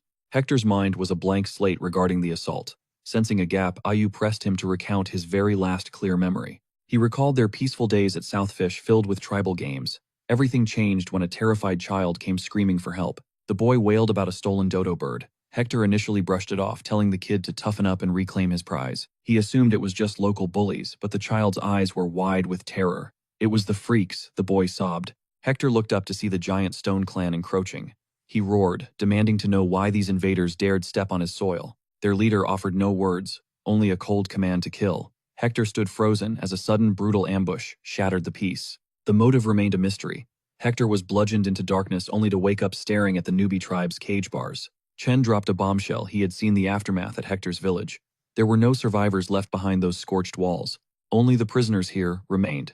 If Chen hadn't shown mercy, the Bay clan's entire lineage would have been wiped from history. The weight of his failure broke Hector's spirit. As he slumped in despair, a strange object slipped from his tattered clothing. Ayu retrieved the mysterious leaf and handed it to Chen. His system interface flashed. It was industrial hemp, a potent hallucinogen. This herb could numb pain while twisting the mind into a frenzy. Chen's blood ran cold as the pieces began to fit. Was the Giant Stone Clan using drugs to wage war? As his people hydrated the prisoners, Chen's mind raced with dark possibilities. He checked the other captives and found the same damning evidence. Every single warrior was carrying that cursed leaf. He recalled Sam's warnings about the Giant Stone leader's godlike abilities. It wasn't divinity, it was chemical warfare. This wasn't the work of a god but a demon. The hemp had turned these men into mindless aggressive husks. It wasn't just madness, it was a setup. The Giant Stone Clan had weaponized the Bay clan's frenzy for a specific purpose. Their suicidal charge into newbie territory was no accident. It was a calculated strike designed to test their defenses. If they were being used as fodder, it meant the newbie tribe was already a target. Even a powerhouse like Hector was a puppet. Hector's fall proved that the Giant Stone Clan possessed a terrifying unseen influence. They were playing a much bigger game. Chen glanced at his status screen. 3 strength points felt pitifully low against the storm that was brewing on the horizon. He had to grind and power up before the true monsters arrived. Ayu interrupted his thoughts, fearing Hector was losing his mind. If Hector broke, their only source of intel would vanish. But Chen knew they were out of time for gentle recoveries. The threat is already here, Chen muttered. Ayu's eyes widened as she grasped the gravity of his words. Was their home already in the crosshairs? Chen couldn't explain the system yet, but his gut told him an invasion was coming. The Giant Stone Clan used those leaves to manufacture chaos. With the future uncertain, they needed to crack Hector's memory now. They had to trigger his recollections before it was too late. Chen then turned to Stone Bone, telling him to drop the guilt. Inhale the hemp's lethal fumes, and even the strongest warrior becomes a helpless puppet. Chen brandished the leaf, demanding Hector's attention. One glance was all it took for Hector's eyes to widen. A haunting familiarity struck him. That sickening stench had lingered in the air during their bloody clash with those savages. Masked by the copper tang of blood back then, he only remembered it as a foul, piercing rot. Chen's jaw tightened. If the Giant Stone Clan weaponized nature, he needed to decode every toxin before launching a counterstrike.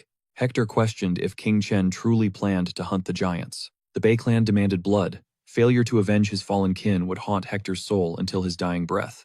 A chorus of rage erupted as the surviving Bay members screamed for vengeance. They'd sacrifice everything for payback.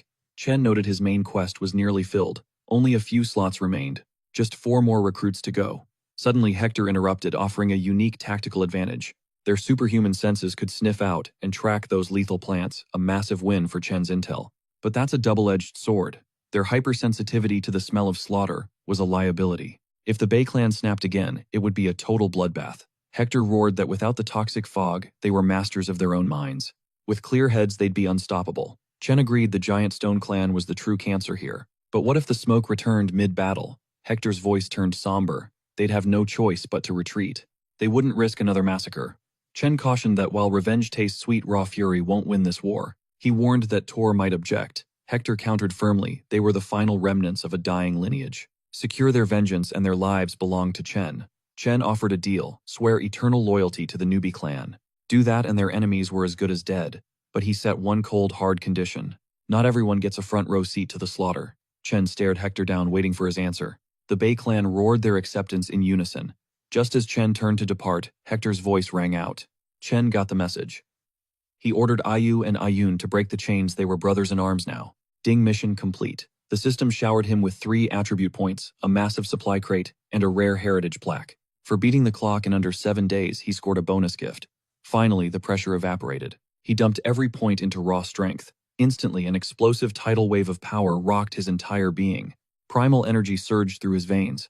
As the dust settled, he noticed his hair had lengthened, a strange side effect of his evolution. Rewards time. Inside the chest sat 1 whole ton of hematite. Chen's heart raced. They were skipping the Bronze Age and diving straight into the era of iron. He cracked open the bonus pack, praying for RNG luck. Jackpot, 3 jars of high-grade healing ointment. This haul destroyed his previous rewards. Now it was time to reveal the mysterious heritage plaque. A civilization item. He burned 10 tech points without a second thought to identify the treasure. Identification complete the plaque of modesty. This was a massive leap for their primitive society's culture. It was the foundation of a true civilization, and Chen had one specific reason to celebrate. Finally, no more mixed-gender bathing. There was no way he was letting other guys catch a glimpse of Lisa. Back to business. How to crush the giant stone clan. Right on cue, Ayu approached. She froze, gawking at Chen's transformed physique. He was towering, shredded, and imposing. He ignored her stare, cutting straight to the point. Ayu hesitantly suggested a diplomatic approach with the giants. She hoped to clear the air, but Chen knew better. There was no misunderstanding here. The giants had already marked them for extinction. They were the most calculating predators the newbie clan had ever encountered. Masters of manipulation who thrive on chaos and betrayal. Trembling with anxiety, Ayu asked for the plan. Chen's strategy: fortify the walls and stockpile every scrap of food. We lie low and play dead until we're strong enough to bite back. We hide our fangs in the shadows. Patience was their greatest weapon. Ayu then pivoted to the 22 new recruits. Chen divided the Bei survivors into 3 specialized squads: construction, foraging, and the trap unit. At the word traps, Ayu's face went blank. Chen just smirked and prepared to school her in the art of war. Chen declared these traps would be their ultimate shield, turning their land into an impenetrable fortress. This upgrade gave the tribe god-tier defense. Then he dropped a new high-stakes mission for Ayu. With so many new recruits, they needed a sustainable food source instead of wasting leftover meat. He ordered everyone to master jerky making first. Just then, Stonebone arrived, gawking at Chen's massive physique. Chen told him to stop staring and focus. He commanded Stonebone to begin planting lethal traps. They would turn the dense mountain forests into a minefield. Chen had already handpicked a specialized squad. He'd personally demonstrate the first design, but warned that building them was the easy part. The real challenge was memorizing every single kill zone. Stonebone's face fell. This job sounded like a drag. Chen tapped his helmet, reminding him that being the human map made him the most important man. This mission was strictly top secret. Only Chen and Stonebone would hold the keys to this maze. He ordered Stonebone to rotate workers constantly, so no one could learn the full defensive layout. If even one rat leaked their secrets, the entire tribe would face a total wipeout. Once finished, Stonebone had to report every coordinate. Chen instantly erased his sketches, forbidding any drawings.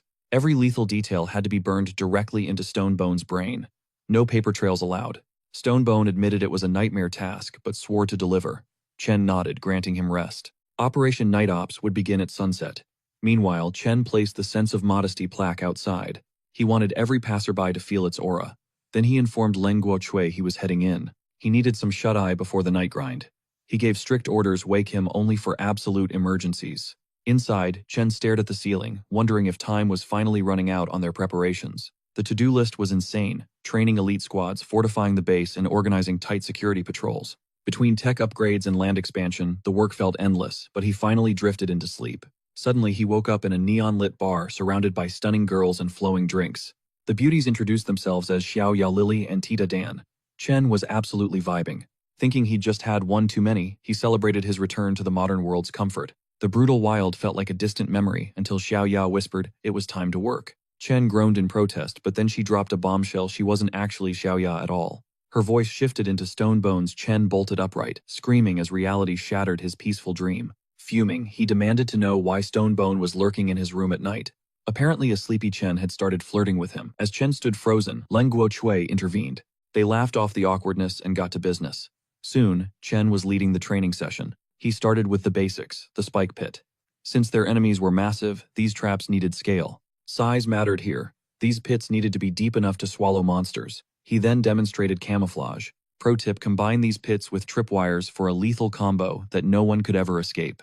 He suggested that Huang Shi could take over and teach some alternative high-level trap designs.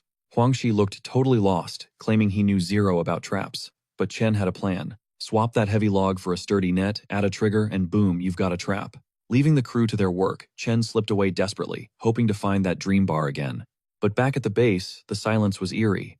The usual morning hustle was completely gone. He went to investigate, but when he approached the women's quarters, they shrieked for him to stay out. Their tone was dead serious. Something was definitely wrong with the tribe's female population. They were stuck inside, half naked. It hit him, the sense of modesty plaque was working too well. Closing the door, he gave them a deadline they had until noon to craft some proper outfits. Fail to show up and he'd get strict.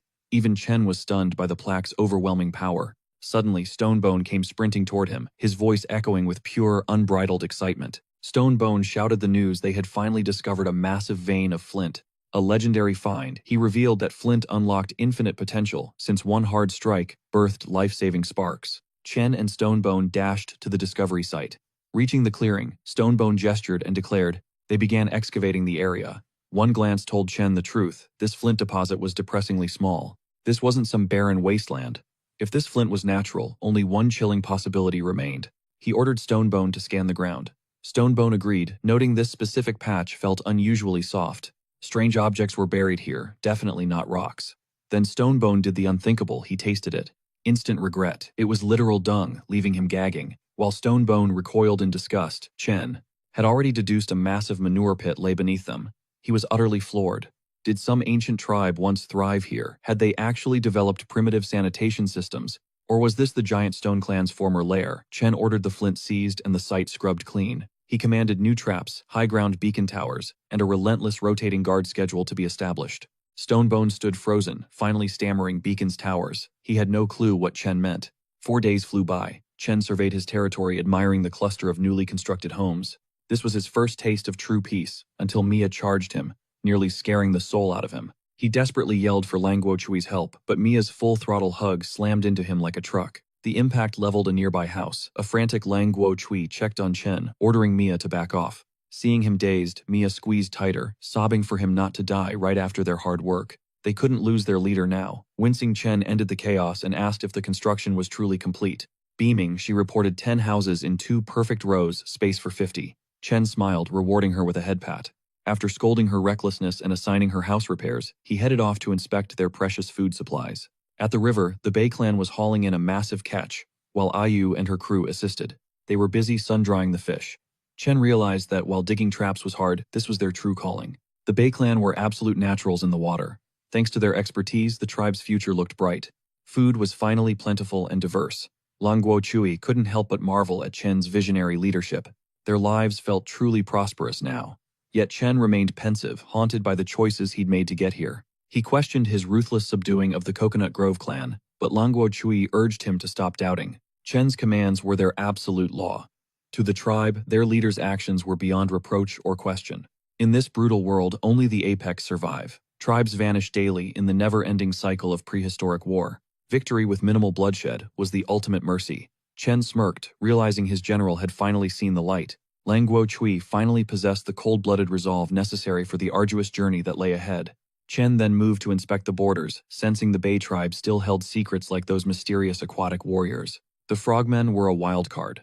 Nearby, Stonebone's crew toiled away on the sophisticated trap systems. Chen arrived to check their progress. Stonebone reported that every trap and tower followed his blueprints exactly. The north, south, and west beacons were fully operational, but a massive problem was still brewing. Staffing the towers had drained their manpower. To stay on schedule, they were working themselves to the bone. They were grinding from dawn until dusk. Recognizing the strain, Chen made a sudden executive call. He and Lang Guochui would join the laborers immediately. Stonebone tried to protest, but it was futile. Every second was a gamble. Chen couldn't shake the feeling that the Giant Stone clan once claimed this land. If they knew these mountains better than him, an ambush while they were vulnerable would be a total catastrophe. The next assault would be devastating. That night, as the tribe toiled under the stars, Chen felt a chill. He peered toward the western tower, a dark premonition gnawing at his gut. Was he just being paranoid? Suddenly, blood-curdling screams pierced the air from the south tower. Chen spun around, heart hammering against his ribs. The distress signal flared. "Move out," Chen roared. "The south tower is being overrun." Chen bolted southward, mind racing. Even with his boosted agility and knowledge of the terrain, time was slipping away. The 5-minute sprint felt like an eternity. As he raced toward the chaos, all he could do was pray. 5 minutes of eerie silence hung over the south tower. On patrol, Huang Shuo's instincts suddenly flared. Something was definitely wrong. The perimeter traps had been tripped. He couldn't fathom how the enemy had infiltrated so deeply, but a dark thought crossed his mind. Perhaps another squad spotted the signal fire and was using the chaos as cover. Refusing to be a sitting duck, he decided to strike. He hunted the intruder through the brush. Spotting movement, Huang Shuo lunged forward, thrusting his spear with lethal, bone-chilling intent. But his foe was a powerhouse, parrying the strike effortlessly. To his horror, the shadow launched a relentless high-speed counterattack. Panic surged as Huang Shuo barely raised his guard in time. He was seconds from disaster when the attacker suddenly halted. The mystery warrior was Chen breathless, and stunned Huang Shuo demanded to know why he was lurking on the southern perimeter. "No time for talk," Chen barked, his eyes sharp. He needed the exact location where the perimeter traps had been triggered. Huang pointed toward the site, mentioning he'd lit the signal beacon. Chen ordered him to wait and regroup with the others. "Lead them here safely," Chen commanded before vanishing. Reaching the trap site, he scanned the area but sensed zero presence nearby. The stillness was unsettling. This was no wild beast. Since there were no screams for help, his suspicion began to skyrocket. Was the intruder playing dead or out cold? Chen peered into the pit and froze. It was Lisa trapped down there. "What are you doing here?" he hissed, reminding her she should be on bed rest. Lisa shot back with a fierce glare. She snapped, asking why he was interrogating her instead of helping. Chen just smirked and started teasingly tickling her feet. An enraged Lisa demanded her freedom immediately. Suddenly, the sounds of Huang Shuo and the search party echoed nearby. "If anyone sees me like this, you're dead," she hissed. Chen's expression shifted as he signaled her to keep quiet. "Stop right there," Chen bellowed to the group. "It's a death trap. One more step, and you're all finished." Stonebone looked baffled. Had Chen stumbled into a deadly ambush? He wondered if they should charge in for a rescue. "Hold up, Huang," Shuo countered. Chen didn't sound like he was in trouble. He sounded like he was hiding something spicy. Stonebone grumbled about Chen's odd behavior. Even the tribe's women had been acting strange and avoidant during their baths lately. The whole vibe was just off. Meanwhile, Chen hauled Lisa out of the hole, unable to suppress a mischievous, triumphant laugh. "I never thought the great Lisa would fall for a basic trap," he joked. "At least we know our defenses work." Lisa let out a dry laugh, impressed by his twisted ingenuity. Then Chen's tone turned serious as he questioned her presence. Why was she lurking in the dark? Lisa revealed she'd eavesdropped on a suspicious conversation within the Bay tribe earlier. Two clansmen were desperately craving fresh seafood from the coast to boost their strength for the grueling labor ahead. But a bloodthirsty pack of hyenas had completely cut off the coastal route, turning the path into a literal suicide mission. Risking their lives wasn't an option for them. That's why Lisa had ventured out alone to scout a safer path through the night. Chen frowned. That road was clear just 5 days ago. He suspected a mole from the Bay clan had lured the pack. Someone was playing a dangerous game. Lisa's eyes darkened with cold intent. She suggested a swift execution for the entire Bay clan. "Let's not get ahead of ourselves," Chen replied. He wasn't looking for blood, but rather identifying their fatal security gaps. They needed tighter patrols. More importantly, they had to reclaim that coastal road and neutralize the hyena threat immediately. Seafood was just a bonus. The real prizes were the dodo birds and eggs. Survival required those vital resources. He also planned to establish a salt field. The decision was final. At daybreak, they would go on a hyena hunt. Lisa volunteered for sentry duty, but warned him. Was expanding their territory and hunting those beasts really a wise move? Chen smirked. "Are you worried about me?" Flustered, Lisa snapped at him to stop being so full of himself. Their numbers were thin. Trying to defend two separate fronts simultaneously was a recipe for a total bloody massacre. She reminded him of the Giant Stone clan's previous raid. If they returned now, the beach would be a sitting duck. "That's exactly why it's safe," Chen countered. He envisioned a strategic triangle between their main camp and the shore. By connecting their base with the beach outpost, they could effectively outmaneuver the Giant Stone clan on the southwest mountain. Seamless communication and supply lines meant both outposts could support each other. It was a masterstroke of tactical genius. Lisa didn't fully grasp the complex strategy, but she trusted his lead. Later, Chen and Hector set out toward the danger.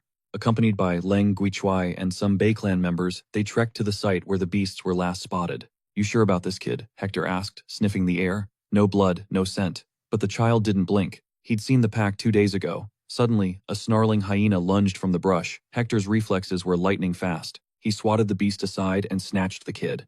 But the nightmare was just beginning. A sea of yellow eyes surrounded them. Leng Guochui urged caution, but Chen merely smirked. With the elite Bai clan backing them, these wild dogs were just target practice. Hector split the offensive, claiming the right flank while Chen took the left. Chaos erupted as the Bai warriors carved through the hyena pack like butter. It was the ultimate litmus test for the new blood. Suddenly, a snarling beast lunged straight for Chen's throat. Without breaking a sweat, he caught the monster mid-air by its neck. In a heartbeat, the entire pack was slaughtered. Hector huffed, complaining the skirmish was way too easy. Chen just shook it off, ordering the unit to press forward. Deep in the wilds, Hector noted these were his old stomping grounds. Upon arrival, Chen gestured toward the towering precipice. "This is our new stronghold," he declared. The outpost needed to hug the cliffside, spacious enough for a 20-man garrison. A beacon tower would crown the peak. Next on the list, a strategic salt field right next to the base. He promised Hector reinforcements but dropped a bombshell. The entire project had a strict 4-day deadline. Chen felt like a high-end contractor surveying a site, ironic, considering he was the one doing the heavy lifting. "Light the signal fire the second things get dicey," he commanded. Fast forward 3 days into the future. Chen perfected a new wooden bow, banking 5 technology points. Suddenly, IU arrived with news. Sam was back from the scout. Chen didn't waste time asking if they'd found any tribes to recruit or crush. Sam reported a day's journey into the void, no humans, just a chilling lake and a massive snow-veiled peak. A mysterious shadow lurked in the depths. Before Sam could blink, the beast submerged and disappeared into the abyss. The mountain loomed ahead like a tomb, so Sam retreated. Chen chuckled, giving his scout a well-earned pat on the back. Chen teased him about being scared of a hill, but a shivering Sam insisted the mountain was the real nightmare. "Haven't you heard the legends?" Sam whispered. As Chen questioned the hype, Ayu suddenly clung to him in a panic. Trembling, she confessed her fear. It wasn't just the cold or the height that terrified her. It was something much worse. "There's a giant beyond those peaks," she whimpered. Chen held her close, promising that nothing would touch her, while he stood guard. Ding, a system alert flashed. "Locate the giant. Reward, 1 precious attribute point." Chen was floored. A whole point just for a sighting. He almost died fighting a saber-toothed tiger for only double that. He figured it was just some massive humanoid. As long as he stayed downwind, it should be a walk in the park. Right. If these titans had their own civilization, they could become the ultimate power move, allies of the tribe. But he couldn't be reckless. One slip-up would doom them all. Still, he couldn't leave the scouting to anyone else. He wasn't going to let Sam and Ayu walk into a death trap alone. "Go rest, Sam. The feast starts in 2 days." Sam breathed a massive sigh of relief, thanking the heavens he wouldn't have to face that monster again so soon. Ayu pointed out Sam's jitters, but Chen sensed it was something deeper than just simple cowardice. Sam possessed a primal survival instinct, a spider sense for danger, that kept him breathing in this brutal world. Shifting gears, Chen checked the status of the partner ceremony. Ayu confirmed everything was locked and loaded. "Prep supplies for a squad of 4, he ordered. He was leading this expedition personally. Ayu grew pale, worrying about the risk, but Chen played it cool, claiming it was just a routine scout. He requested rations, water, and furs, making sure to send his thanks to Skinny for the custom gear. When Ayu asked about the timeline, Chen decided they'd head out right after the big celebration. 2 days later, Chen unveiled his newest creation, a sturdy shield crafted from reinforced timber and thick hide. It was surprisingly lightweight, a must-have upgrade for the entire squad. Suddenly, Ayu entered the room. It was time to don his ceremonial robes. As he stepped into the light, a roar of cheers erupted from the tribe. Looking around, Chen realized this partner ceremony was looking a whole lot like a royal wedding. From a lone survivor in his past life to a tribal leader with a people and a wife of his own. It felt surreal, like a fever dream, yet he finally found the place where he truly belonged. He approached Lisa, entrusting her with the tribe's future, should anything happen to him on the road. Turning to his people, he declared Lisa the official queen of the newbie tribe. The crowd went wild, chanting for their king and queen as emotions ran high throughout the village. Not a single eye was dry, even the stoic Mia was moved to tears.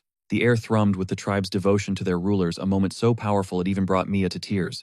With the king's successor finalized, the party atmosphere faded into the night. As shadows reclaimed the land, the tribe settled in for some well-earned rest. Chen exhaled, the high-stakes ceremony had concluded without a single disaster. Ayu approached with a knowing smirk, mentioning that Queen Lisa was waiting in her chambers. Time for a visit. Initially, Chen turned beet red at the thought of his queen, but then he froze, remembering her affection usually involved a whip. Despite the internal panic, he ventured toward the palace, morbidly curious. Steeling his resolve for the coming storm, Chen entered, announcing he was finally home. But the sight of her simmering fury and the suffocating tension turned his limbs to lead. It felt like a public execution was about to happen. Lisa's voice cut through the air, granting him exactly one chance to explain his crimes. Trembling Chen asked what he was even supposed to be explaining. Lisa rose, uncoiling her leather whip with a lethal snap. Still playing the fool, she hissed. Real terror set in. Chen begged for mercy, reminding her it was their wedding night. Privately, he cursed the day he upgraded that whip's stats. Lisa demanded to know why he was so eager to ditch her for some quest right after their vows. Realizing it was just jealousy, Chen relaxed slightly and urged her to listen. He laid out the entire grand strategy, detailing his plan to recruit giants against the Stone Clan. Lisa questioned if he could actually flip those monsters. Secrecy was his only safety net, so the true objective had to remain hidden. He also confessed his confusion.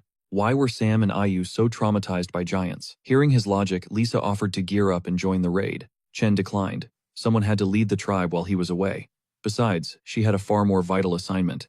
Intrigued, she asked for the details. Pulling out a stone sling, Chen promised a demo later. By my return, he said, I need you to have a master marksman squad ready. The scene shifted to dawn with Chen approaching giant territory, flanked by Huang Shu, Hector, and Tina. He was even vibing humming a tune as they marched. But Ayun was burning a hole in his back with a murderous glare. Chen's nerves frayed. Was this guy actually stalking him from behind, just waiting for the perfect moment to backstab him? Unfortunately, his hands were tied, since Lisa had personally approved this lineup.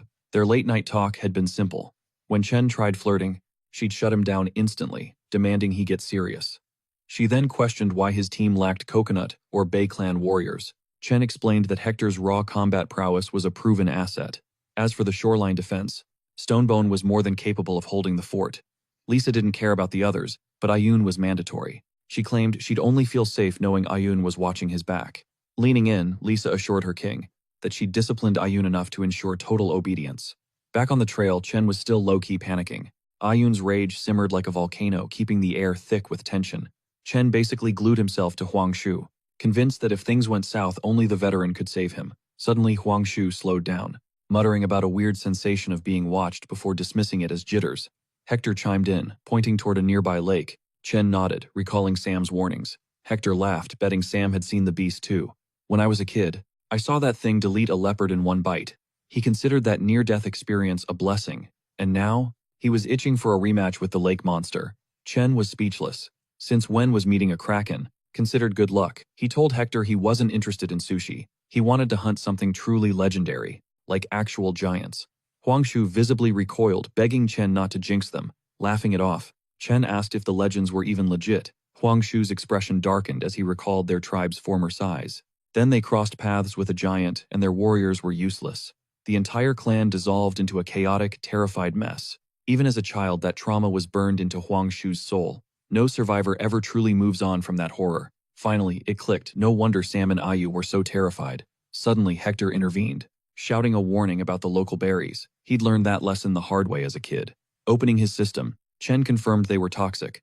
But looking around, he realized this death forest might actually be a goldmine. He initiated a mass scan of the local flora. The results were insane. Every leaf was a top-tier medicine. He'd stumbled into a natural pharmacy. But then, a specific stalk caught his eye, looking incredibly familiar. Analyzing the sample, the system flagged it as high-quality cereal grass. Chen's eyes sparkled. He'd found food gold. As he bagged the seeds, a system alert chimed. New quest: establish a massive grain farm within 180 days. Chen's mind raced. Farming was finally within reach. With clay, they could finally craft real cookware. It meant medicine and survival. But the grain wasn't ready, so he'd have to return for the harvest later. Suddenly, a chill ran down his spine. It wasn't Tina's glare this time. Huang Su had spotted something. Chen whirled around, heart pounding, only to find fibrous leaves perfect for weaving rope or sturdy cloth. He grinned, praising Huang Su's sharp eyes. He could already envision the tribe in better, stronger gear. But Huang Su's face was grim. Not the grass, Chen. Listen, something's moving in those bushes. A hyena slinked out of the shadows. These mangy scavengers had been stalking them from the start. Those eyes from before, it was them. And they weren't just hungry, they were back for blood. Don't let a single one escape, Chen roared. Hector didn't hesitate, charging into the fray with pure fury. Hector was out for the kill, but disaster struck. 3 hyenas suddenly lunged, cornering a defenseless Ayun. He blurred into motion, intercepting the beasts. Save the thanks for later, he grunted as the pack retreated. Hector scoffed at their cowardice, but Chen's eyes narrowed. Don't let them go, we end this now. Tired of being the prey, they gave chase. But even with boosted agility, Chen felt the gap in speed. The beasts were too fast. He was losing them. When suddenly, a terrifying silence fell behind him. He spun around and his blood ran cold. Ayun was trapped in the clutches of a monstrous plant. A crimson king flower, a gargantuan predator that melted its prey alive with lethal corrosive slime. Chen was floored. Saber-tooths, giants, and now a man-eating plant. This prehistoric world was straight-up insanity. Logic meant nothing here. Ayun desperately stabbed at the vines, but her bone knife just wouldn't bite. The blade fell into the flower's gaping maw and vanished, instantly dissolved. Everyone watched in absolute horror. "What are you doing?" Chen screamed at the others. "Move, get Ayun out of there now." "We're stuck too, damn it," Huangsu barked back. Trapped Chen began frantically hacking at the strangling vines. "Just hold on," he yelled, but Ayun's voice cracked. "Forget me, Chen, save Hector, just go. Run before it gets you too." Then the plant swallowed her whole. Pure rage exploded in Chen's heart. He had to save the others first, but a new nightmare emerged. The hyenas were attacking from behind. Hector hurled a rock, snarling at the pack. "Stay back, Chen. It's a trap. Don't come any closer." "Save yourself," Huangsu echoed. "Go. We'll hold them off as long as we can." Chen ignored them, fighting the vines. These things weren't fast. The hyenas were just using the chaos to hunt. He spotted a cluster of dry, dead trees. Risking it all, he struck his flint, desperate for a spark. The wood caught. If there's one thing every monster fears, it's being roasted alive by a massive fire. The vines shriveled in the heat, and Chen lunged, ripping Ayun from the monster's acidic throat. "Can you move?" he gasped. They still had to free Huangsu, and Tina's clothes were practically shredded. He tossed her his royal robe for cover. With everyone finally free, they bolted into the wilderness. As they ran, Chen ignited every dry tree they passed, creating a wall of flame against the hyenas. "Water, up ahead," Chen shouted, pointing toward a river. "Get in, it's our only safe zone." But one relentless beast was closing in on Ayun. "Ayun, behind you, watch out," Chen screamed. He lunged back, blocking the strike. He held the beast at bay as Hector and Huangsu watched, paralyzed. "Go, keep moving," Chen bellowed. The wildfire he started was now racing toward them like a demon. "I'm right behind you," he lied, praying he could kill this thing before the inferno swallowed them both. Suddenly, a whistle cut through the air. An arrow pierced the hyena's skull. It was Tina. Her latent talent had finally awakened. Chen turned to Ayun. Could she shoot too? She nodded weakly. "My ankle's shot," she whispered, her strength fading. I can't run anymore, Chen." "Leave me," she pleaded, but Chen snapped. "Shut up." He swung her onto his back and sprinted. "Move it, Chen. We're running out of time," Hector roared, then looked at a struggling Huangsu. Hector offered a lift, but Huangsu's pride held firm. As they ran, Ayun leaned close to Chen's ear. Her voice was cold. "I was going to wait. But tell me, did you orchestrate that bull attack?" Chen questioned her logic, but Ayun countered that he'd just lie to her face regardless. "Those bulls were bleeding before they arrived, yet our strongest steel couldn't even scratch their thick hides. Who could have scarred them?" Seeing Chen's tribe dominate those beasts only fueled her growing distrust. Rumors wouldn't sway the queen, so Ayun chose violence, pressing a jagged bone blade against Chen's throat. "If I slice you now, could you even react?" she hissed. "Or will you just toss me into the flames?" Chen ignored the threat. "Just hang on. We're hitting the ledge, then you can kill me if you want." Ayun backed off for now, but promised to stay watchful. One wrong move against Lisa, and he was dead. Betray the coconut grove and she'd end him. Chen just shrugged coolly, accepting her deadly terms. His stubborn silence infuriated her. He wouldn't crack. Finally, they both plummeted into the churning depths below. Reality set in. With two teammates wounded and immobilized, their mission was officially dead in the water. "Back to the thicket," he barked. "We need every medicinal herb we can find and fast." Later, a wave of relief washed over Huangshu as the salve kicked in, numbing his searing agony. Leaving the others to recover, Chen and Hector scouted for more flora. Suddenly, Hector's nostrils flared. He smelled something. Was it a leftover scent from the brawl? No. Chen saw hyena pups nearby, and the truth hit him. These predators weren't hunting them for spite. They were just fierce parents protecting their helpless litter. A chance to breed warhounds, Chen locked in the quest. But then, a bone-chilling roar shook the forest. Ayun froze at the noise, but Chen's blood ran cold. This couldn't be happening. Talk about worst-case scenarios. A massive bear emerged from the shadows. Huangshu shrieked in pure terror. This was a legendary man-eater. Outrunning this beast with wounded teammates was a pipe dream. Chen made the call. "Everyone fall back now." He stepped up to kite the monster. Hector and Ayun protested, but Chen shut them down with a roar. "You're just dead weight right now," he snapped. "If you want to survive, do exactly what I say." He commanded Hector to evacuate the wounded. Then Chen lunged at the bear as the team vanished into the brush. Standing toe-to-toe with the Titan, Chen swung first, but the bear's counter-swipe sent him flying like a ragdoll. Bruised but breathing, Chen stood up. Hector panicked and begged the others to retreat with the captured pups. Hector moved to assist his king, but Huangshu yelled for him to stop. He knew Chen's true potential. No foe could break Chen, and they'd only get in his way. Huangshu practically dragged them away from the fight. The bear was locked onto him now. Chen's mission was simple: kite this nightmare away from his people. Bait and switch. He goaded the beast, then bolted in the opposite direction the second it lunged. He led the monster far from the group. Once he gained enough ground, he hoped they were finally safe. Just as he prepared to vanish, a blur of motion struck from behind. Chen barely dodged the lethal ambush. What now? For a heartbeat, he feared some oversized rodent beast was joining the fray to finish him off. Plot twist, it was that same saber-toothed tiger he'd faced when he first arrived in this savage world. Even the cat looked surprised, but the reunion was cut short as the bear thundered back onto the scene. Chen was in deep trouble. Juggling the raw power of both apex predators at once was a death sentence. Pangu's power was an option, but the backlash was brutal. He'd be a sitting duck for weeks. He could lose consciousness for days. If the Stone Clan found him, then he'd be completely at their mercy. The bear and the tiger narrowed their focus, trapping Chen between two legends. He tried baiting them into each other. Suddenly, the system flashed red: extreme danger emergency escape mode activated. For 600 seconds, agility spiked by 20 points, but the post-skill debuff would leave him utterly drained. A violent surge of energy flooded his veins. He leaped, soaring over the combined fury of both beasts. He forced the predators into a head-on collision. He couldn't believe his own insane, explosive speed and agility. Bizarrely, they both kept pursuing him. Why weren't they tearing each other apart? Chen felt a cold dread. He finally lost them, but the cost weighed heavy. That escape skill was god tier, but the penalty was lethal. He'd accidentally sprinted all the way to the frozen peaks. Might as well find that giant now, he thought. Each step cleared massive ground. Without that buff, this deep mountain snow would have been his icy grave. Scaling the peak, Chen finally locked eyes with a shadow, questioning if this was the fabled Colossus. Instantaneously, the system pinged, mission accomplished. His hard-earned rewards materialized before his very eyes. A new prompt flared: strike the beast for 10 attribute points. Chen's face darkened with pure annoyance. Was the system glitching? Suddenly, the giant's monstrous pet twitched, sniffing out an intruder in the air. Chen dove into the shadows. Yet those 10 precious attribute points were a siren call he couldn't ignore. Risking it, he blurred into motion, launching a jagged rock.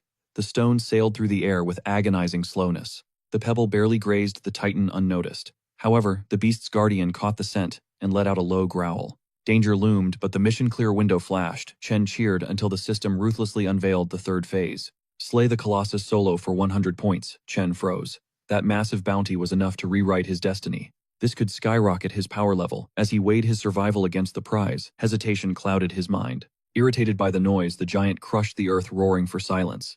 The impact sent a localized blizzard screaming upward. Snow swallowed Chen whole.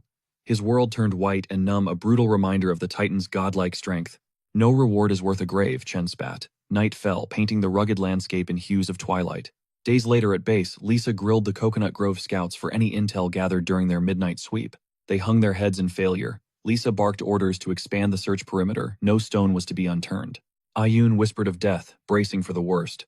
Lisa's eyes blazed with fury as she silenced the girl instantly. He bled for us, Lisa roared. Suddenly, a scout from the Bay clan burst in, breathless and shouting. The king is back. The camp erupted as Chen limped in survivors, swarming him with frantic, worried eyes. Mia spotted Ogon flanking him. Why didn't you light the signal fire, she demanded. We could have saved him. Ogon shrugged, explaining Chen requested a low-profile entry. That is when Lisa pushed through the crowd, her presence absolute. Back off, she commanded, clearing a path. Grabbing Chen, she dispersed the mob and sent them to work. She claimed sole custody of the king. Leak his condition, she hissed, and you will regret ever being born. Terrified, the crowd dispersed. Safely inside, Chen exhaled, relieved that Sam's team had survived their perilous trek. Those hyena cubs were an unexpected bonus. He urged Lisa to let Sam train the beasts for the clan. Sam needs guardians for solo runs, Chen noted. Lisa snapped back. Worry about your own broken body first. Strength does not make you immortal. Chen played it off, claiming these wounds were nothing but mere scratches. He just needed rest. Yet the workaholic king still tried to talk business. Suddenly, Lisa pinned him down firmly. Her leg slid dangerously low. She agreed to tell Sam, but reminded him kings should not micromanage every detail. I won't lose my man, she whispered. Then, without warning, she applied pressure to his most sensitive spot. Chen froze, pleading for mercy. She smirked, finally letting go and ordering sleep. He lay there, utterly speechless. Lisa was becoming a total boss. Outside, Ling Guochui waited anxiously, desperate for an update on Chen. He is fine, just exhausted, Lisa declared. Nobody gets in. I won't have him disturbed by anyone. Alone, Chen summoned his system window. Even with a 4-point penalty, his total stats looked incredibly promising. A net gain of 10 points, worth the risk. But glass cannon builds were dangerous. Raw power lacked finesse. Speed was the ultimate survival tool. Without a second thought, Chen dumped his points into pure agility. 5 points hit the first threshold, now costs doubled. Would 10 points trigger yet another massive price hike? If it kept doubling, reaching level 22 would be a nightmare. The grind was becoming impossibly steep. Do all stats have caps? To solve the mystery, he decided to push every attribute to its limit. He pumped points into his stone attribute. Suddenly, agonizing power surged through his veins, threatening to shatter his frame. Cloth shredded as his muscles expanded. Only 2 stats left before he conquered every available threshold. Reaching the limit drained him. Collapsing onto the bed, he plotted his next move for ultimate power. One more breakthrough to go. He drifted off. Peace finally settled over the thriving newbie territory. Lisa led weapons training her slingshot skills on full display. 6 bullseyes, 1 graze, nearly a perfect run. Impressive work, Chen's voice rang out, startling the recruits. Lisa's eyes locked onto him in an instant. Why are you out of bed? She snapped. Chen just grinned, claiming his recovery was already total and complete. Lisa's eagle eyes locked onto his new gear. Suspicion hit hard. Was there another girl? She was ready to throw down. Chen went full damage control, swearing his surging power literally shredded his old clothes. He practically begged her to chill. Lisa dropped the news. The Slinger squad was officially a go. Chen pivoted, checking in on Huang Shu and Ayun's recovery. Lisa groaned that Huang Shu was being a total martyr, refusing to stay in bed and acting like a burden. He was busy playing nurse for the guy, so no worries there. But Ayun, she was the real headache. Ayun's wounds were light, but her mood was dark. Maybe that earlier scolding from Lisa had her feeling some type of way. Chen reminded Lisa that Ayun's loyalty ran deep under that tough exterior. Go easy on her, he suggested. Chen headed off for some much-needed shut-eye. He had a big northern trek plan to secure those elite millet crops. His inventor brain never slept. Later, Chen was seen drafting a number chart from 1 to 9, the birth of math. Time for some basic arithmetic. He was laying the groundwork for a written language and a functioning number system. Boom, 20 attribute points secured. Plus, his tech score finally hit the big 100. The tech shop was finally open for business. Chen could now trade points for legendary tools and ancient heritage plaques. No trade-ins allowed. A massive digital menu popped up, showcasing a literal buffet of resources and gear. Chen's eyes lit up as he scrolled through the options. He was like a kid in a candy store planning his moves. The choice was tough. What's the first pick? Meanwhile, threats like the Giant Stone Clan and Tina were definitely looming. The vibes were getting tense. Let's see how this play unfolds. Don't go anywhere, this is about to get spicy. Once the system panel blinked into existence, Chen checked his loot and dropped 30 tech points on an iron cauldron. Total steal. It wasn't just for gourmet cooking. The fact that it was solid iron changed the whole game. He could strap it to his back as armor, or use it as a makeshift shield. This was peak survival gear. In a life-or-death brawl, this pot could double as a lethal weapon. Chen was so hyped he ignored the noise. The clatter echoed through the hut. Liu Tang, fearing his king was under attack, rushed in to investigate. He found Chen doing a literal victory dance around the cauldron. Liu Tang was beyond confused, pure NPC energy. Chen played it off, claiming he was talking to the spirits. But it was finally time to get cooking. He hollowed out a pit by hand, making sure the ventilation was perfect for a roaring fire. He set the pot over the flames to boil. The system instantly flagged the progress, rewarding his primitive innovation. 10 more points. Chen thanked his old professor's random lectures. Who knew they'd actually be useful in the Stone Age? Once the water was bubbling, he tossed in the fresh seafood catch. He was about to serve up legendary fish soup. He gave it a vigorous stir. The system pinged him another 10 points for inventing a brand new cooking style. For Chen, that meal tasted like a 5-star feast. Right then, Stonebone arrived with some massive news. They'd finally harvested salt from the sea, more points banked, and finally the food didn't taste like cardboard. As a treat, Chen let him taste the experimental broth before sending him back to the salt fields. Those points he spent on the cauldron were already flowing back. This was his most profitable trade yet. After the test, Chen told Liu Tang to round up the tribe. Tell everyone to bring their own bowls. The tribe had never experienced seasoning like this.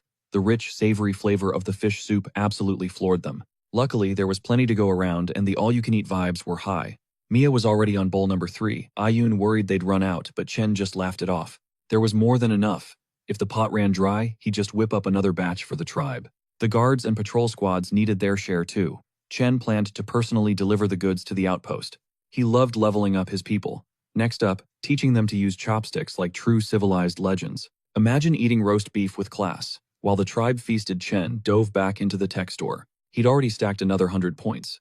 It was time to find the next game-changing item for the tribe. He skipped the basic manuals. They weren't what he needed right now. He was looking for something higher tier. What he really needed were elite seeds for planting. Suddenly, an urgent report interrupted his shopping spree. A trap in the northern woods had just snapped. No human signs nearby. It was likely a massive beast. Lisa's sudden appearance caught him off guard, but her take-no-prisoners attitude quickly handled the situation. She dismissed the guards, claiming the beast wasn't worth the king's attention, and ordered its immediate execution.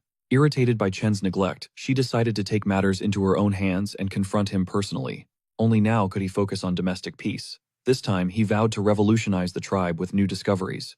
He sealed his oath with a sudden kiss, leaving her stunned as he turned toward the captured creature. Instead of a kill, he saw a potential ally to tame. He handed the remaining chores to Lisa. Their nettle supply had vanished, requiring a fresh harvest. More crucially, they needed that legendary wild millet. Those seeds were the key to farming. As they approached the traps, Chen scanned for any sign of grain. His search turned up empty. They finally reached the pit, but a haunting silence hung over the trapped beast. They froze in shock. The animal's desperate cries for help had shifted into low, agonized snarls of pain. A jagged wound pierced its leg. It was another hyena lured into the trap by sheer hunger. One glance confirmed she was a mother. Sam, smelling the scent of milk, knew she was currently nursing. This was undoubtedly the mother of the cubs. Bound by guilt, Chen descended into the pit toward her. Despite the threat of those razor-sharp claws, they bound her in rope and hoisted her up effortlessly. Drained by her injuries, the once wild hyena became as submissive as a common dog under Sam's care. Chen commanded him to heal and feed her. It was a daunting task, considering the stubborn cubs. The little ones refused every scrap of meat. Sam scrambled to find something their mother would actually eat. The cubs wasted away, growing weaker by the hour. Taming wild hyenas was proving far more brutal than expected. Yet capturing the mother might be their salvation. Back at camp, Chen ordered the adult hyena secured. If she ate and reunited with her pups, they might survive. Sam raced back to the village immediately. Chen prayed these savage beasts would adapt to their new home and accept their destiny as allies. Chen dispatched the warrior to scout other traps, while he led the main group further into the north. Wildlife teemed as they pushed deeper. Luckily, his gamble paid off when they discovered ripe, wild millet. A few days later, and the harvest would have rotted. This was a true blessing from the heavens. With time to spare, Chen began gathering vital herbs. This was shaping up to be their best haul. Resources piled high as evening approached. But as darkness fell, the true predators of the forest awoke. Recognizing the bear's thunderous roar, Chen signaled a silent retreat into the thick brush. They held their breath, but the massive beast was closing the distance with terrifying speed. They could have ditched their heavy supplies to flee, but Chen refused to abandon the valuable harvest. He wouldn't throw away their hard work, ordering everyone to stay low until the danger passed. Every man tensed, ready to bolt at a second's notice. Survival was the tribe's ultimate priority. Their awkward hiding poses were almost comical, but the prowling bear was likely a dangerous old foe. Once the roars faded, the group grew careless, whispering foolishly and breaking the heavy tension. Visibly annoyed, Chen threatened to feed the next person who spoke directly to the bear. Ironically, his own outburst drew the beast back. The massive predator turned and charged toward their location. The bear thrashed wildly, crashing into trees and collapsing. It was clearly maimed and driven by agony. Stone bones suggested turning it into a feast, but they weren't the only predators on the hunt. A strange war cry echoed, sending the wounded bear fleeing in the opposite direction from the hunters. It was the mountain tribe on the chase, the very same enemies Hector swore to destroy. Blinded by rage, Hector lunged from the shadows to strike. That reckless move nearly doomed them all. Chen violently yanked him back into the tall grass, though the rustling leaves betrayed their position. A mountain tribesman paused, sensing something. Fortunately, the allure of the prey kept him moving forward. Hector fumed, unable to grasp why Chen would let such a perfect revenge opportunity slip away. Chen held him firm. Rage was a blind guide, and the enemy clearly held the numerical advantage. A frontal assault would be suicide. Chen's only edge was that the enemy was exposed in the light. While his squad remained ghosts in the dark, Hector had to wait for the perfect strike. For now, submission was his only choice. Nearby, the exhausted beast finally buckled, hitting the dirt hard. A pursuer jeered at the fallen creature, ruthlessly kicking it back up every time it tried to give up. Yet the mountain tribe chief loathed such pettiness. This predator had consumed deer meat tainted with lethal white blossoms. A gut wound added to its misery. Surviving this long and sprinting this far was nothing short of miraculous. It earned a warrior's end. Tormenting it was pathetic, so the chief slammed the offender into a nearby trunk. Ordering his men back, the leader readied himself to grant the beast a swift, albeit agonizing, final release. He brandished a jagged obsidian dagger. Witnessing the poison bait tactic, Chen's mental gears began to turn rapidly. Such high-level tactical poisoning from a primitive tribe caught him off guard. These guys were dangerously smart. Suddenly, the system intervened, demanding Chen rescue the beast. This meant picking a fight with the entire mountain tribe. Saving the monster that literally tried to maul him was insane, but he had no choice but to move. The system knew he'd be pissed. This rare quest was a one-time offer. Decline it and it vanishes forever. With zero time to debate, Chen accepted the suicidal task while cursing the system with every fiber of his being. Rage fueled his sprint toward the clearing. That pure spite gave him the speed to intercept the obsidian blade. Chen's sudden entrance shattered the chief's ritual, outraging the warriors by snatching the tribe's hard-earned prize away. His team was now in the crosshairs of a furious army. For better or worse, Chen bet everything on the system. Praying the bear wouldn't eat him later, a new subquest notification pinged the second he committed to the rescue. The creature was drugged and bleeding out from a gut wound. Chen had 10 minutes before it was game over. Neutralizing the toxin was mandatory. In the heat of the moment, Chen had totally overlooked the venomous bait. He needed to focus. The objective was animal rescue, not triggering a full-scale massacre against the local tribe. A head-on collision was the worst-case scenario, but diplomatic talks weren't an option with the clock ticking down. Across the clearing, the mountain chief squinted, recognizing the kid who had just caused waves at the sea tribe. The chief's sheer arrogance set Hector off. Being forgotten like a nameless extra made him grit his teeth in fury. While the others braced for impact, Chen tuned them out, his eyes locked on the flashing system warning screens. The failure penalty was nightmare fuel. The system threatened to nerf his manhood by 50% if he failed. That was low even for the system. He pictured Lisa dumping him for a guy with more functional hardware. No way was his legacy ending in such a pathetic tragedy. Fueled by desperation, Chen prepared to risk it all. Refusing to let his crew die for his quest, he barked a defensive order as the battlefield finally exploded. His allies formed a human shield, while Chen performed emergency surgery. Within 60 seconds, the hemorrhage was finally plugged. The bleeding was child's play compared to the venom. Neutralizing an unknown toxin was a challenge he'd never faced. With Chen hyper-focused on the beast, his front line began to buckle under the sheer weight of the tribal assault. Mortality loomed over them. Bloody and battered, the team was reaching their breaking point as their strength rapidly faded. They refused to fold. Surprisingly, the mountain chief raised his hand, signaling a halt. He actually admired their grit. For a ragtag bunch of outcasts, their coordination was elite. As a sign of respect for their warrior spirit, he offered a peaceful exit, but Hector wasn't having it. Old grudges and a thirst for vengeance consumed him. Hector claimed they were just getting started. Despite the fading light, his squad still had plenty of smoke left. They played along with the bluff, creating a wall of bravado to buy Chen every precious second he needed. Time was vanishing fast. Chen had exactly 6 minutes left before the system's deadline expired for good. He was clueless about the antidote. Despite their tough talk, even Stone Bone looked like he was about to collapse. Stalling meant certain failure. He could feel the system mocking his struggle. To survive, he'd have to get creative. Dignity was optional now. Across the clearing, the chief accepted the challenge, dropping into a terrifyingly powerful stance. He stomped the earth with such insane power that a visible shockwave tore through the clearing, paralyzing the team. Panic froze them. Chen reacted instantly, sacrificing his weapon to smash the shockwave and shield his companions. Dust clouded the air. Avoiding this conflict was his original plan, but now he had to go all in. This only piqued the chief's interest. He demanded to know which tribe dared to defy his might so fearlessly. He'd labeled them as nobodies, but his judgment was way off. Squashing such talent with numbers wasn't his style. Getting the intel he needed, he granted them mercy. But a dark promise hung in the air their paths would cross again. Seeing their forces match, the mountain tribe's leader smirked. This encounter had definitely piqued his interest. He staged a noble retreat, dragging his broken warriors back, including the poor soul he had literally smashed into a trunk earlier. That bearmocker was now a mangled mess requiring a carry. Against all odds, Chen's fledgling tribe had dodged a total bloodbath. A single crisis lingered. Chen had to neutralize the lethal toxin ravaging the great beast's body before time ran out. Confusion rippled through the mountain tribe. Why would their fierce leader just hand over such prime prey? It made zero sense. The missing ginseng was the key. Without that precious herb to fuel their strength, they were far from their peak performance. Worse yet, the shaman's mystical buff was fading fast. Chen was proving to be a much bigger threat than they anticipated. Chen had parried a 70% power blow with ease. That terrifying composure convinced the chief that the boy held a hidden ace. That blade was suspicious, too sharp for a low-rank tribe. Staring at the obsidian edge, the chief's gears began turning. He swore to go all out in their next clash. Back at camp, Chen turned to his crew, desperate for a solution. Sadly, zero teammates knew how to handle this deadly venom. While they watched helplessly, some questioned why they even bothered saving it. To them, it was just food they had fought for. There was no time for a lecture. They just needed to realize that this was a life-or-death gamble. With one last shot from the system, Chen combined honeysuckle and burdock in a final prayer. These herbs were detox legends, but could they stop this specific toxin? The team pried the massive predator's jaws apart to find out. They jammed the concoction down its throat. Chen held his breath, praying for a miracle, as every agonizing second felt like an eternity.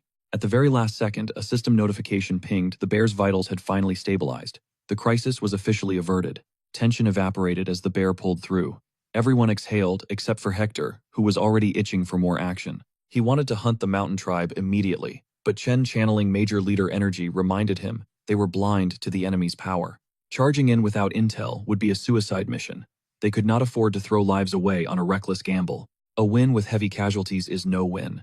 Chen would not trade lives for revenge, knowing the mountain tribe would eventually return anyway. Prep time was essential. Once the strategy was set, he ordered the squad back to base while he handled the rest. While Chen babysat the bear, Stonebones sprinted to warn the queen they needed to double the patrols and do it fast. Guard duty was non-negotiable with those hostiles looming. Finally, alone with the animal, Chen braced for the long night. The night felt infinite. Scavengers lured by the scent of weakened prey swarmed in waves, forcing Chen to repel them repeatedly. He spent the darkness brawling with beasts. Surprisingly, the losers made for a gourmet barbecue, which he devoured with zero regrets. As the sun peaked, the bear stirred, its nose twitching toward the aroma. Chen decided to share the spoils of his night. He tossed it a cooked snack, but played it safe by leaving a stack of raw rabbits nearby, just in case. As the embers died, the odd duo man and beast shared a peaceful moment, both completely stuffed from their midnight feast. Suddenly, the system pinged mission clear. He had earned massive sympathy points from the bear, ready for an instant stat boost. Chen dumped everything into physical strength, hitting a critical milestone. He could feel his muscles densifying into pure, unadulterated power. He was vibing with the rewards when the bear suddenly nudged some of its own food toward him. A total bro move. It was a pledge of loyalty. Chen accepted the offering, sharing the meal. Recovery complete, the beast was finally free to leave. Chen expected a goodbye, but the beast had zero chill. It lunged forward, snagging Chen's clothes in its massive teeth. It was crystal clear the bear was coming home with him, and it was not taking no for an answer. Sure, the grocery bill would be insane, but rolling up with a literal war bear would skyrocket Chen's street cred and authority. Clumsy or not, the bear was now part of the squad. He dubbed it Shunda, officially welcoming the beast into the tribe. Overjoyed, Shunda tackled Chen with a slobbery bear hug before happily lumbering behind him like a giant furry bodyguard. With his new powerhouse ally tracking, the mountain tribe became a breeze. Chen mounted Shunda, ready to scout their next move. The enemy's sloppy trail was a joke to follow. But as they pushed deeper, the landscape began to shift dramatically. The foliage thickened into a massive bamboo forest. To the average eye, it is just wood. But Chen saw a major tactical upgrade. Bamboo was the secret ingredient for explosives. He just needed the perfect cocktail of nitrate, sulfur, and charcoal to spark chaos. These tubes were nature's grenades. If he could mass-produce these firecrackers, the upcoming war was about to get a whole lot louder. The surprise factor would be insane. Even if the explosion did not kill, the thunderous roar would absolutely shatter the enemy morale. They would run for their lives. Chen had the saltpeter and charcoal ready, but one missing ingredient remained. He needed sulfur. Since that mineral only spawns near volcanic heat, Chen opened his system map to pinpoint the exact coordinates. His hunch was dead on a massive volcano loomed right next to the icy mountain. He just had to sneak in and snag the sulfur. During his last escape, Chen was too panicked to notice the loot. But this time with his bear bro Shunda by his side, the mission felt like a walk in the park. After double-checking the strategy, he signaled the beast to charge north. They tore through the terrain quickly, reaching the lakeside where Hector and Sam had previously set up camp. Chen reminisced about his last visit to Shunda. Back then, survival was the only thing on his mind. But today he was back for everything he missed. They crept toward the water's edge, holding their breath in the eerie silence, bracing for the legendary sea monster to strike.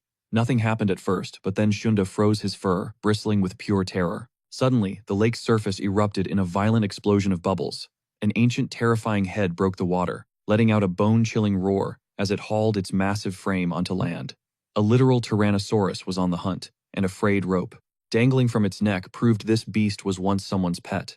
This was definitely not on Chen's bingo card for the day. They ducked into the tall grass, hearts racing. Looking at that heavy collar, it was obvious the T-Rex belonged to. The mountain giant probably escaping while its master was knocked out. It finally clicked the beast that spooked the saber-tooth, and left those to tangent-sized footprints, was just another one of these prehistoric predators. This meant the mountain giant had been out cold for 15 days. They couldn't afford to waste this golden opportunity. As soon as the predator looked away, Chen gave Shunda the signal to bolt toward the peak. The bear didn't hesitate, charging deeper into the freezing tundra. Soon the snow became so thick, they were forced to slow down. One wrong move could trigger a deadly avalanche. To play it safe, Chen hopped off Shunda's back, making the big guy visibly nervous. Chen actually wanted to watch the bear's six and jump in if things got dicey. He gave his furry companion a reassuring pat, telling him to stay sharp. Bringing Shunda was honestly a galaxy brain move, because the bear's massive paws acted like natural snowplows digging up the earth. Suddenly, a pungent familiar scent hit Chen's nose. He began scanning the area frantically. The further they dug, the more the air stank like a burnt match factory. After some serious grinding, he finally struck gold, a massive sulfur vein that could turn the tide of the war against the mountain tribe. Chen's heart raced. With this much raw material, they could start mass-producing explosives by morning. He packed the loot onto Shunda and hightailed it back to base. As they reached the village gates, Sam ran out to greet him, but everyone stopped dead in their tracks. Seeing a literal bear as a sidekick was too much to handle. Chen quickly calmed the crowd, introducing Shunda as an ally. The tribe was skeptical at first, but it didn't take long before everyone was lining up to take the bear for a spin. Chen wasn't about to let his friend become a tourist attraction, though, and promised to find them their own mounts later. With the sulfur safe, Chen tasked Ayu with drying bamboo for a secret project. Then he spotted Lisa, who was admiring Shunda's power with a proud smile. But their reunion was cut short by a sudden crisis. A massive sea beast had invaded the coast, terrorizing the village and putting all fishing operations on lockdown. Its violent thrashing sent massive waves crashing onto the shore, destroying their precious salt supply and leaving the workers in despair. Chen kept his cool, gathered the facts from the panicked messenger, and headed straight to the front lines. Seconds later, he and Shunda were at the beach watching crates smash against the rocks. The intruder was an ichthyosaur, a vicious fish-shaped marine predator. Even though it was still a juvenile, its predatory instincts were already off the charts. It was over 7 meters of pure aggression, shredding everything in its path. Even Chen felt the pressure, but he couldn't let this thing wreck their home. If they didn't take it down now, the village would lose everything. The plan was simple: bait the monster onto the sand to nerf its speed and power. Chen charged Shunda into the waves, baiting the reckless beast. The initial impact sent the bear tumbling onto the beach, but it forced the ichthyosaur to show its soft underbelly. Chen launched himself into the air and buried his axe deep into its gut. Enraged, the monster snapped its jaws shut on Chen and dragged him into the crushing depths of the ocean. It dove for the bottom, trying to drown him before he could even fight back. Chen realized his lungs would give out, way before the beast could swallow him. He used every ounce of strength to pry the jaws open while Shunda dove in after them. Before they sank too deep, the bear bit onto the monster's tail and dragged the whole mess back to land, perfectly executing the plan. Death closed in as the ichthyosaur's crushing jaws clamped down, suffocating the life out of him. This hell surpassed human limits. In that watery grave, Chen's will finally began to shatter. Suddenly, a figure emerged from the abyss, twin blades flashing with lethal cinematic intent. She ripped through the beast's scaly hide, forcing the monster to vomit its prey. Crimson clouds bloomed in the depths, masking the mysterious warrior in a veil of gore. Oxygen vanished. Chen's limbs went cold and heavy, sinking deeper into the silent blue. Fading out, his mind fixated on her, a sea phantom dancing through the waves with deadly grace. Chen gasped awake on burning sand, meeting Junda's frantic and tear-filled eyes. After hacking up brine and salt, he spotted his savior perched coolly on a jagged outcrop. He beckoned Alana over the sea tribe's legendary apex predator, who ruled these treacherous waters. She was a surgical killer, knowing the exact anatomical weak spots to drop that lizard instantly. Her tribe wasn't known for high intelligence, but Alana seemed particularly disconnected from reality. Dead of life came first. Chen ignored her quirks and offered his heartfelt, sincere thanks. His eyes drifted to her gear. Where did she score those wicked black obsidian twin blades? She casually mentioned looting them from some villain who dared trespass on her clan's turf. Suspicion flashed in her eyes. Fearing a robbery, she nearly drew blood right then and there. Disaster was avoided once they vouched for Chen's status, finally chilling her out. Her memory was hazy, but she sensed his burning desire to protect her people. Trust earned, Alana recounted the bloody day the mountain tribes launched their surprise blitz. The chaos knocked her cold. She awoke to find her brother Fang rotting in a cave. Enslaved and broken, they endured the unthinkable until Fang cooked up a desperate breakout plan. The play was simple. Fang ambushes the guard, tosses the steel to Alana, and she dives. It was her only shot. Fang demanded absolute obedience, no questions, just survival. Her mission: track down Hector, the sole survivor who could actually lead her to safety. With her wild temper, Alana was a dead woman in chains without Fang's strategic genius. Fang gambled on trust. But right then, a guard clocked their shady, suspicious movements. The guard moved in to crack skulls, but his arrogance became his death warrant. Boom Fang swung the heavy beast carcass, slamming the guard with brutal momentum. With the guard neutralized, Alana snatched the blade and vanished into the churning river. Fate led her straight to Chen's struggle, eventually bringing her back to her kin. Her story finished, Chen urged her to regroup at the camp where Hector was stationed. Alana wasn't going back without a trophy. That dead sea beast was coming with them. They strapped the monster to Junda, carving a massive trench through the golden dunes. En route, they crossed paths with Hector and Stonebone, searching for their sovereign. The grim truth emerged: 10 more Sea Tribe warriors were still rotting in enemy cages. A rescue mission was non-negotiable before the torture began. They needed a foolproof strategy. Distant smoke rose. Without wasting a second, he commanded Stonebone to guide the civilians to the stronghold. As the fighters rallied, defenses were bolstered for the coming onslaught. Hector and Alana pivoted west to link up with the scouting party. Their mission lay low near the traps until Chen's reinforcements arrived. Sprinting back to base, he offered a desperate prayer. He begged the heavens that the signal fire was just a false alarm. Fortunately, Lisa was already stationed outside waiting. Haunted by the coastal beast encounter, she paced restlessly, her mind spiraling through every possible worst-case scenario. Seeing him unscathed let Lisa finally breathe. She volunteered to scout the front, but he shot the idea down. He felt her care, but that signal fire was a splinter in his mind. No matter how many guards stayed, Hector was a wild card. To prevent a reckless charge against the mountain chief, Chen stepped up, flanked by Huangsu and Languke. Battle-hardened veterans Sam and Ayu joined the squad, leaving Lisa to spearhead the base's final stand. While guarding the injured, Lisa utilized Sam's newly discovered vantage point to coordinate any necessary backup. Chen tried to keep the circle small, but Mia wasn't having it. Denied before she was now dead set on contributing. Reject her and she'd trail them regardless. With the plan set, Chen entrusted the queen's safety to Liu Tang. They stormed westward immediately. By arrival, the dying sun bled into a dull, ashen twilight. The gloom was Chen's greatest ally. In this murky haze, both lethal traps and concealed elites became invisible. Yet the mountain tribe wasn't blind. They marched openly with blazing torches, completely disregarding any need for stealth. Detecting a shift in the air, their chief froze his men right outside the death trap. He knew Chen was lurking. Sensing Chen's presence at the perimeter, the chief roared a challenge for him to emerge and face him like a man. Despite the chief's eerie certainty, the hidden warriors held their breath. That's when the enemy leader exposed his trick. The forest was dead silent. No chirps, no croaks, only a massive hidden army could kill nature's soundtrack like that. A dense presence always flushes out the local wildlife, ruining any sneak attack. Still, Chen's forces remained ghost quiet. Taunts turned into dark threats. The chief loathed tapping into Qishan Jiao's power, but he was done playing games. Game over. Chen emerged from the shadows to confront the threat, only to find the enemy fully prepared. Encircled on all fronts, the mountain tribe was technically cornered. Yet a sinister grin spread across the chief's face. He relished the even odds. Hoisting his obsidian sword, he hungrily challenged Chen to a one-on-one showdown. He loved being able to fight dirty without witnesses. But before things could start, Hector snapped and charged. Thirsting for the Sea Tribe's vengeance, Hector threw honor out the window and struck at the very first opening. He went for a low-blow backstab. Inches from impact, a mountain tribe warrior intercepted him with terrifying speed. Muzi collided with Hector like a freight train. It was a clash of titans, two rams locked in a stalemate. Their heels plowed deep furrows into the earth. Initially, the smaller Muzi looked like he was losing the struggle, but his insane speed flipped the script.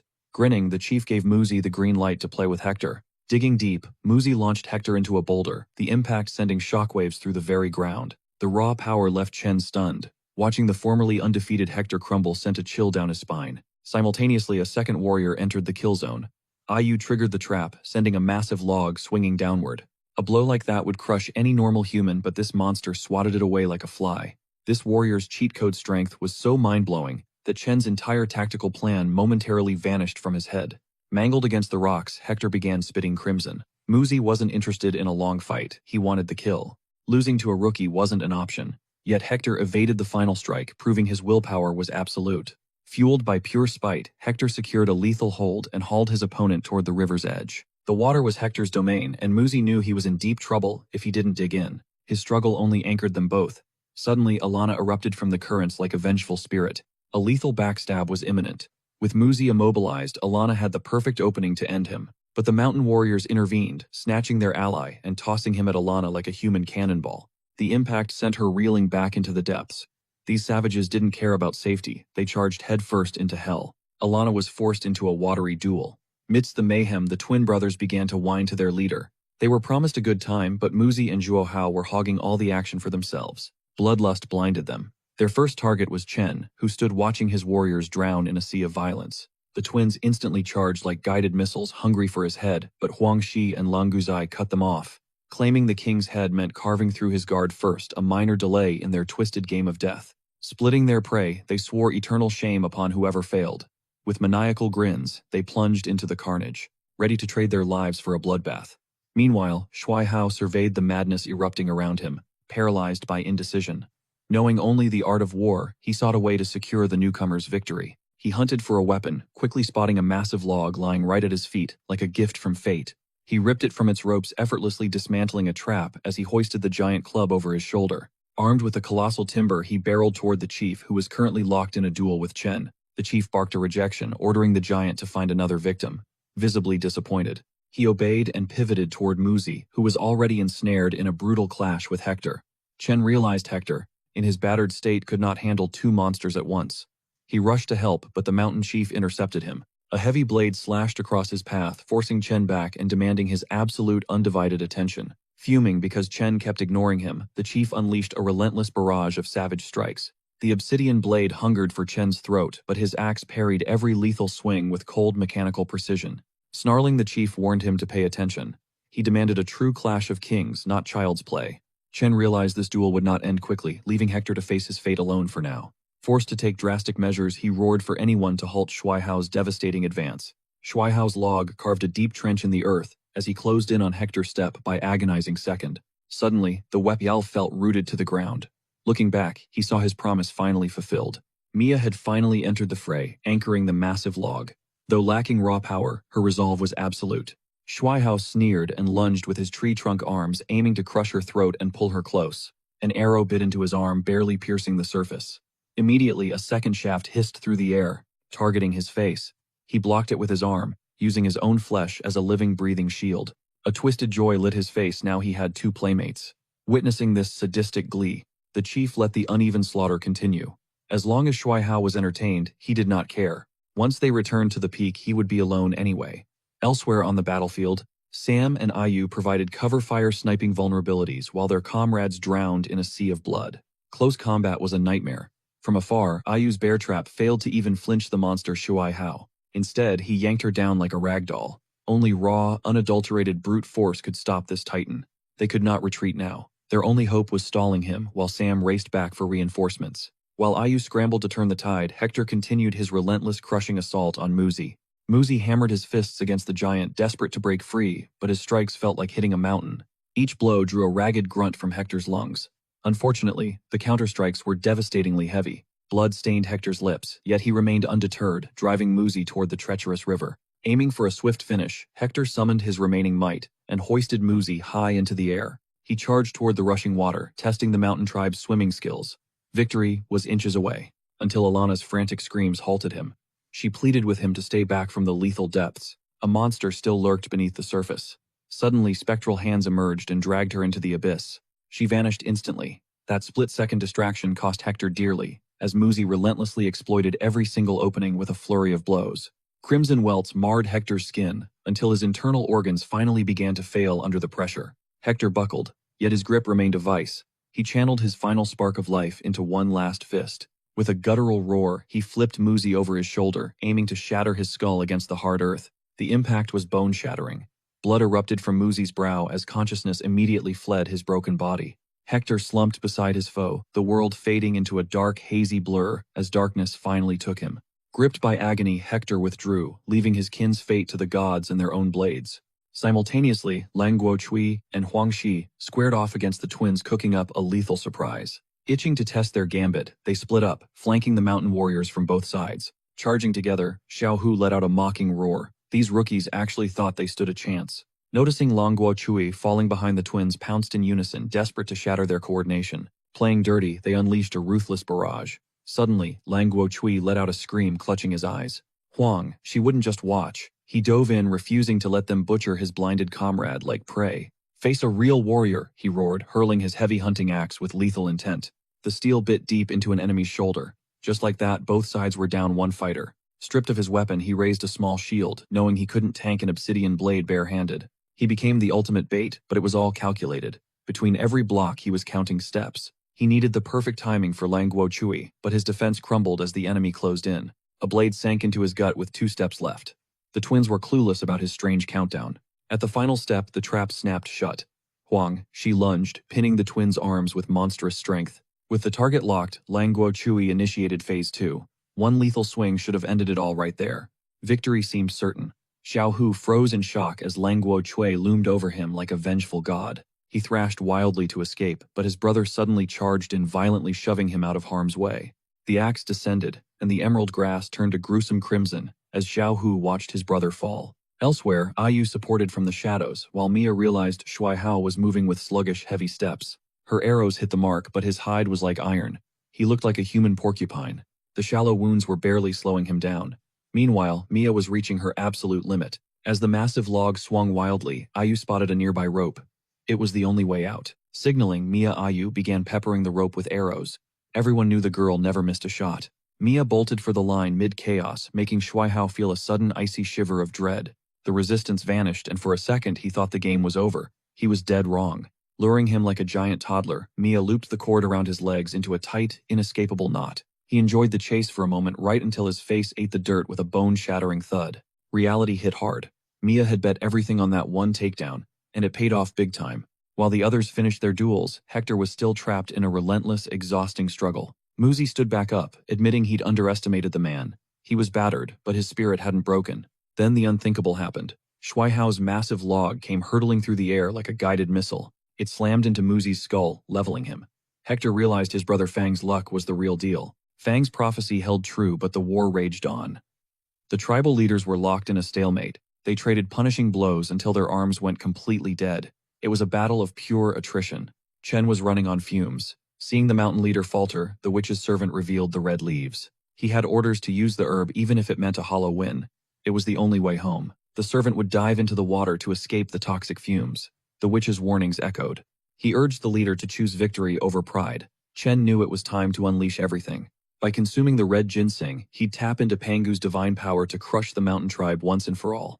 The ginseng offered overwhelming power, but the mountain leader still hesitated to sacrifice his honor. The witch knew his stubborn heart, which is why she entrusted the herb to her loyal servant instead. Before the fire could start, Chen seized the opening, swinging his axe with enough force to end worlds. The resulting shockwave leveled the surrounding forest. The servant barely dodged the sheer destruction of that strike. Feeling Chen's murderous gaze, he scrambled back. The time for hesitation was officially over. If the leader wouldn't light the ginseng, he'd do it himself. Snatching a torch, he ignited the leaves, envisioning the bloody end. With one swift stroke, the leader intervened. He severed the staff instantly, extinguishing the flickering fire. Knowing full well he was tempting the witch's wrath, the chief flatly rejected the servant's demands, dismissing his claims as lies. Suspecting the witch never issued such a command, he ordered the messenger to retreat and carry back his own defiance. Seething with rage, the servant gripped the leaves tight, reeling from the blatant disrespect. The path back wasn't far, and he hissed that retribution was coming. Chen observed the tense standoff silently, his inner aura surging with volatile energy. This grueling clash was taking its toll. Honestly, he was running on fumes after that brutal ichthyosaur encounter. Forced to sprint to the border without a moment's rest, his Pangu reserves were hitting zero. His surroundings began to blur. Chen realized his time was up. One final strike was all he had left before total unconsciousness claimed him. His warriors were equally battered.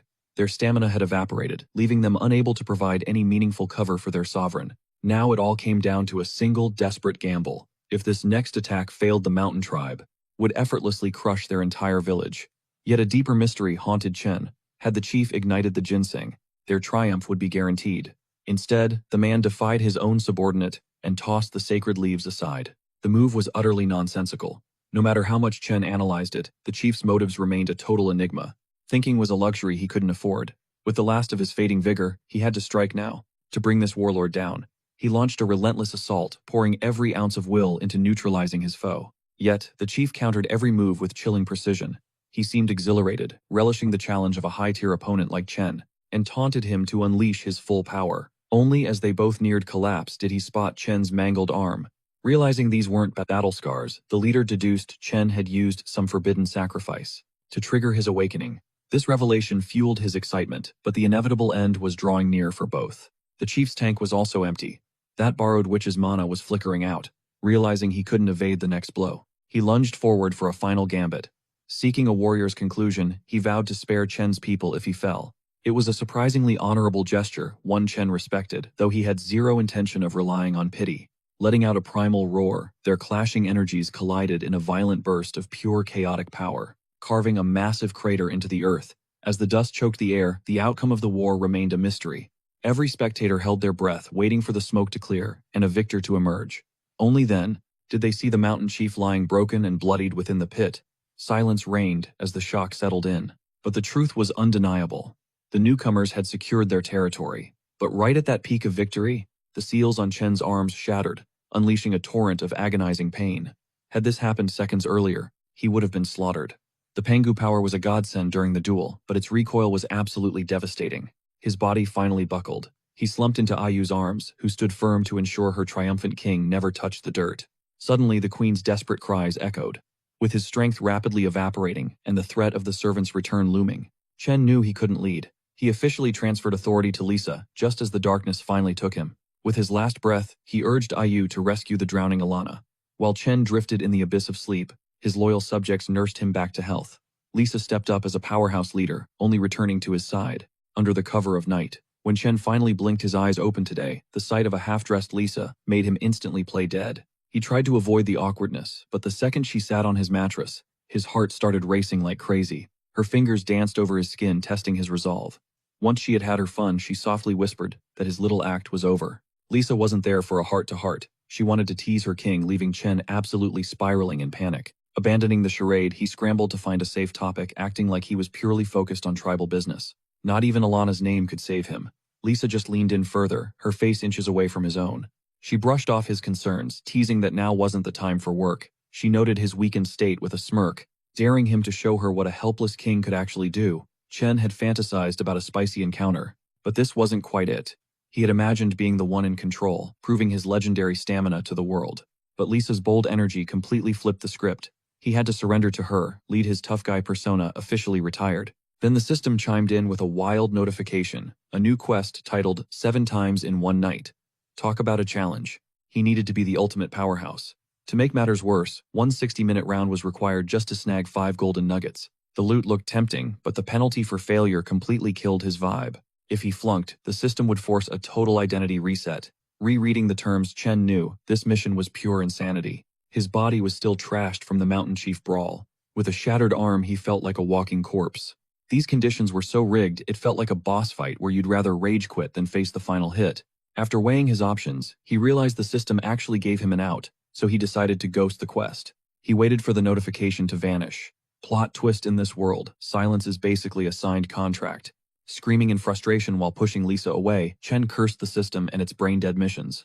This was officially the peak of his bad luck, since he couldn't even catch a break. He prayed for a literal miracle, or that Lisa would just give him some space. Right on cue, fate intervened as Shunda came crashing in, demolishing half the hut and snatching Chen up. He'd never been so hyped to be kidnapped, even if the quest stayed active. Chen barked at the bear to stop, but the beast completely ghosted him. Shunda charged deeper into the dark woods. Panic set in as he realized he might be the main course. If he'd known this was coming, he would have stayed with Lisa. Accepting his grim fate, he endured the bear's grip until she finally tossed him in front of a jagged cave. Clueless about why he'd been dragged into the wilderness, he scanned his surroundings, bracing for the worst. Then, after a thunderous howl from the mother bear, 2 tiny cubs tumbled out to greet her. It hit Chen like a truck. Shunda wasn't a male. He was stunned to find the legendary beast was a protective mama. Suddenly, a fresh quest popped up. With their mother's blessing, the 2 cubs were ready to join his squad. He didn't waste a heartbeat before hitting accept. Having these beasts in his corner was a massive defensive upgrade. In a few years, these little guys would evolve into elite tribal warriors. Once he confirmed the request, his population stats surged by 20, bringing his total military might to a solid 68. Out of 98 souls, 30 belonged to those massive man-eating bears. As his numbers hit 90, a brand new main quest triggered. Chen now had to expand his territory to a massive 10 square kilometers. He also needed to recruit 300 people within 6 months. It had been ages since the last major objective. The rewards were legendary, but that didn't change the fact that the grind was going to be brutal. There was no turning back now. He had to level up warrior training and get the rest of the tribe farming. With 3 apex predators guarding the perimeter, Chen could breathe a little easier. The settlement's defense was finally cracked. Riding atop Shunda, he watched the cubs play and decided to brainstorm some names to impress the mama bear. She actually perked up her ears, looking curious about what the human was mumbling. Most names didn't fit these future engines of destruction, so he went with his best picks, Shun and Shun-san. They didn't speak human obviously, but they felt their mom's vibe and snuggled up close. Either way, his vacation was over. It was time to get back to the grind. Checking his system map, Chen analyzed the intel on nearby rivals and started plotting a takeover. That map was a literal cheat code. He hadn't even scouted the western camp yet, but he already knew their terrain guard rotations and trap locations. Over the next 48 hours, Chen planned to teach the newbies farming before heading out on a solo recon mission. But first, his stomach was screaming. After that brutal fight with the mountain chief, he still hadn't tasted that ichthyosaur meat. He hoped they hadn't eaten it all. Surprisingly, no one had touched a single bite without their leaders okay.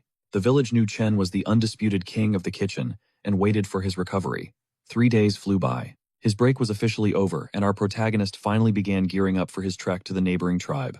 He brought a bear along for the ride, fully embracing his new life as a beast rider. Ayu and Lisa waved goodbye, wishing him luck on his dangerous scouting mission. He left the cubs with Huangxi, the tribe's designated animal sitter. He warned Lisa to keep the warriors from blowing themselves up with the new catapult, and left Alana with Ayu. Unfortunately, Alana's memory was still a total mess, and she needed someone to watch her 24/7. He kept rambling about details until Lisa got fed up and literally shoved him out the door. Even so, he couldn't stop worrying about Ayu. She'd handled the crops perfectly, but her mood was still dark as a storm. Deep down, she loathed the idea of his departure, pleading to be sent to the foolish mountain tribe instead. Lisa stood firm, reminding her that with the bear guarding Chen, no foe could win. Panic was useless baggage. Through Lisa's iron resolve, the protagonist finally slipped away without a chaotic scene. With the queen now holding the reins, Chen departed, but Lisa's suspicion towards Ayu began to fester. Ayu's obsession with Chen was a massive red flag, her every move scrutinized under Lisa's watchful gaze. Lisa wasn't playing games. As the farewells ended, she immediately dispatched her elite shadow units to track him. Haunted by how the bear previously stole her man, she demanded the cold, hard truth about this mission. Was he truly scouting or hiding something? One thing was certain, the secret cabin had to stay buried. Out in the wild, Chen was hit by a violent sneezing fit. Chilled to the bone, he shivered uncontrollably. He cursed his lingering injuries as the culprit. He pushed forward until a massive, jagged peak blocked his path. As the bear scouted an ascent, Chen analyzed the land. This mountain was a natural fortress, pure tactical genius. The mountain tribe knew their stuff, using the high ground to dominate. He spotted multiple paths for a raid. A pincer attack could crush this place easily. But mid-strategy, the local border patrol spotted the giant bear. The guards swarmed out, weapons drawn. Keeping his cool, Chen announced his arrival, demanding an audience with their boss. They once brought war to his doorstep. Now it was his turn to pay a visit to their territory. They shut him down instantly. The boss was busy, and if he didn't beat it, they'd start swinging. Chen's patience was officially dead. These thugs were asking for it. He tightened his grip on his axe, ready. Suddenly, he noticed the captives. Rumor said they'd be in chains, but these poor souls looked far worse off. Shock hit him as he spotted the old chief and Muzi among the crowd, oddly empty-handed and broken. Confused, he sent Junta forward. The guards stepped aside, revealing a scene Chen never expected to witness firsthand. How did a leader fall so low? Their dark tradition involved a witch who drained the losers of everything. Stripped of power, they became mere slaves. The old chief was history. A new ruthless alpha now ruled. This was Chen's real target. Suddenly, the new tyrant appeared atop the peak, like a dark looming shadow. The man looked down with supreme arrogance, refusing to even soil his hands dealing with a nobody like Chen. He unleashed his minions instead. Despite their wild nature, these warriors were lethal with those massive, jagged harpoons. They scaled the vertical cliffs like mountain goats, their sheer agility giving them a terrifying advantage in this terrain.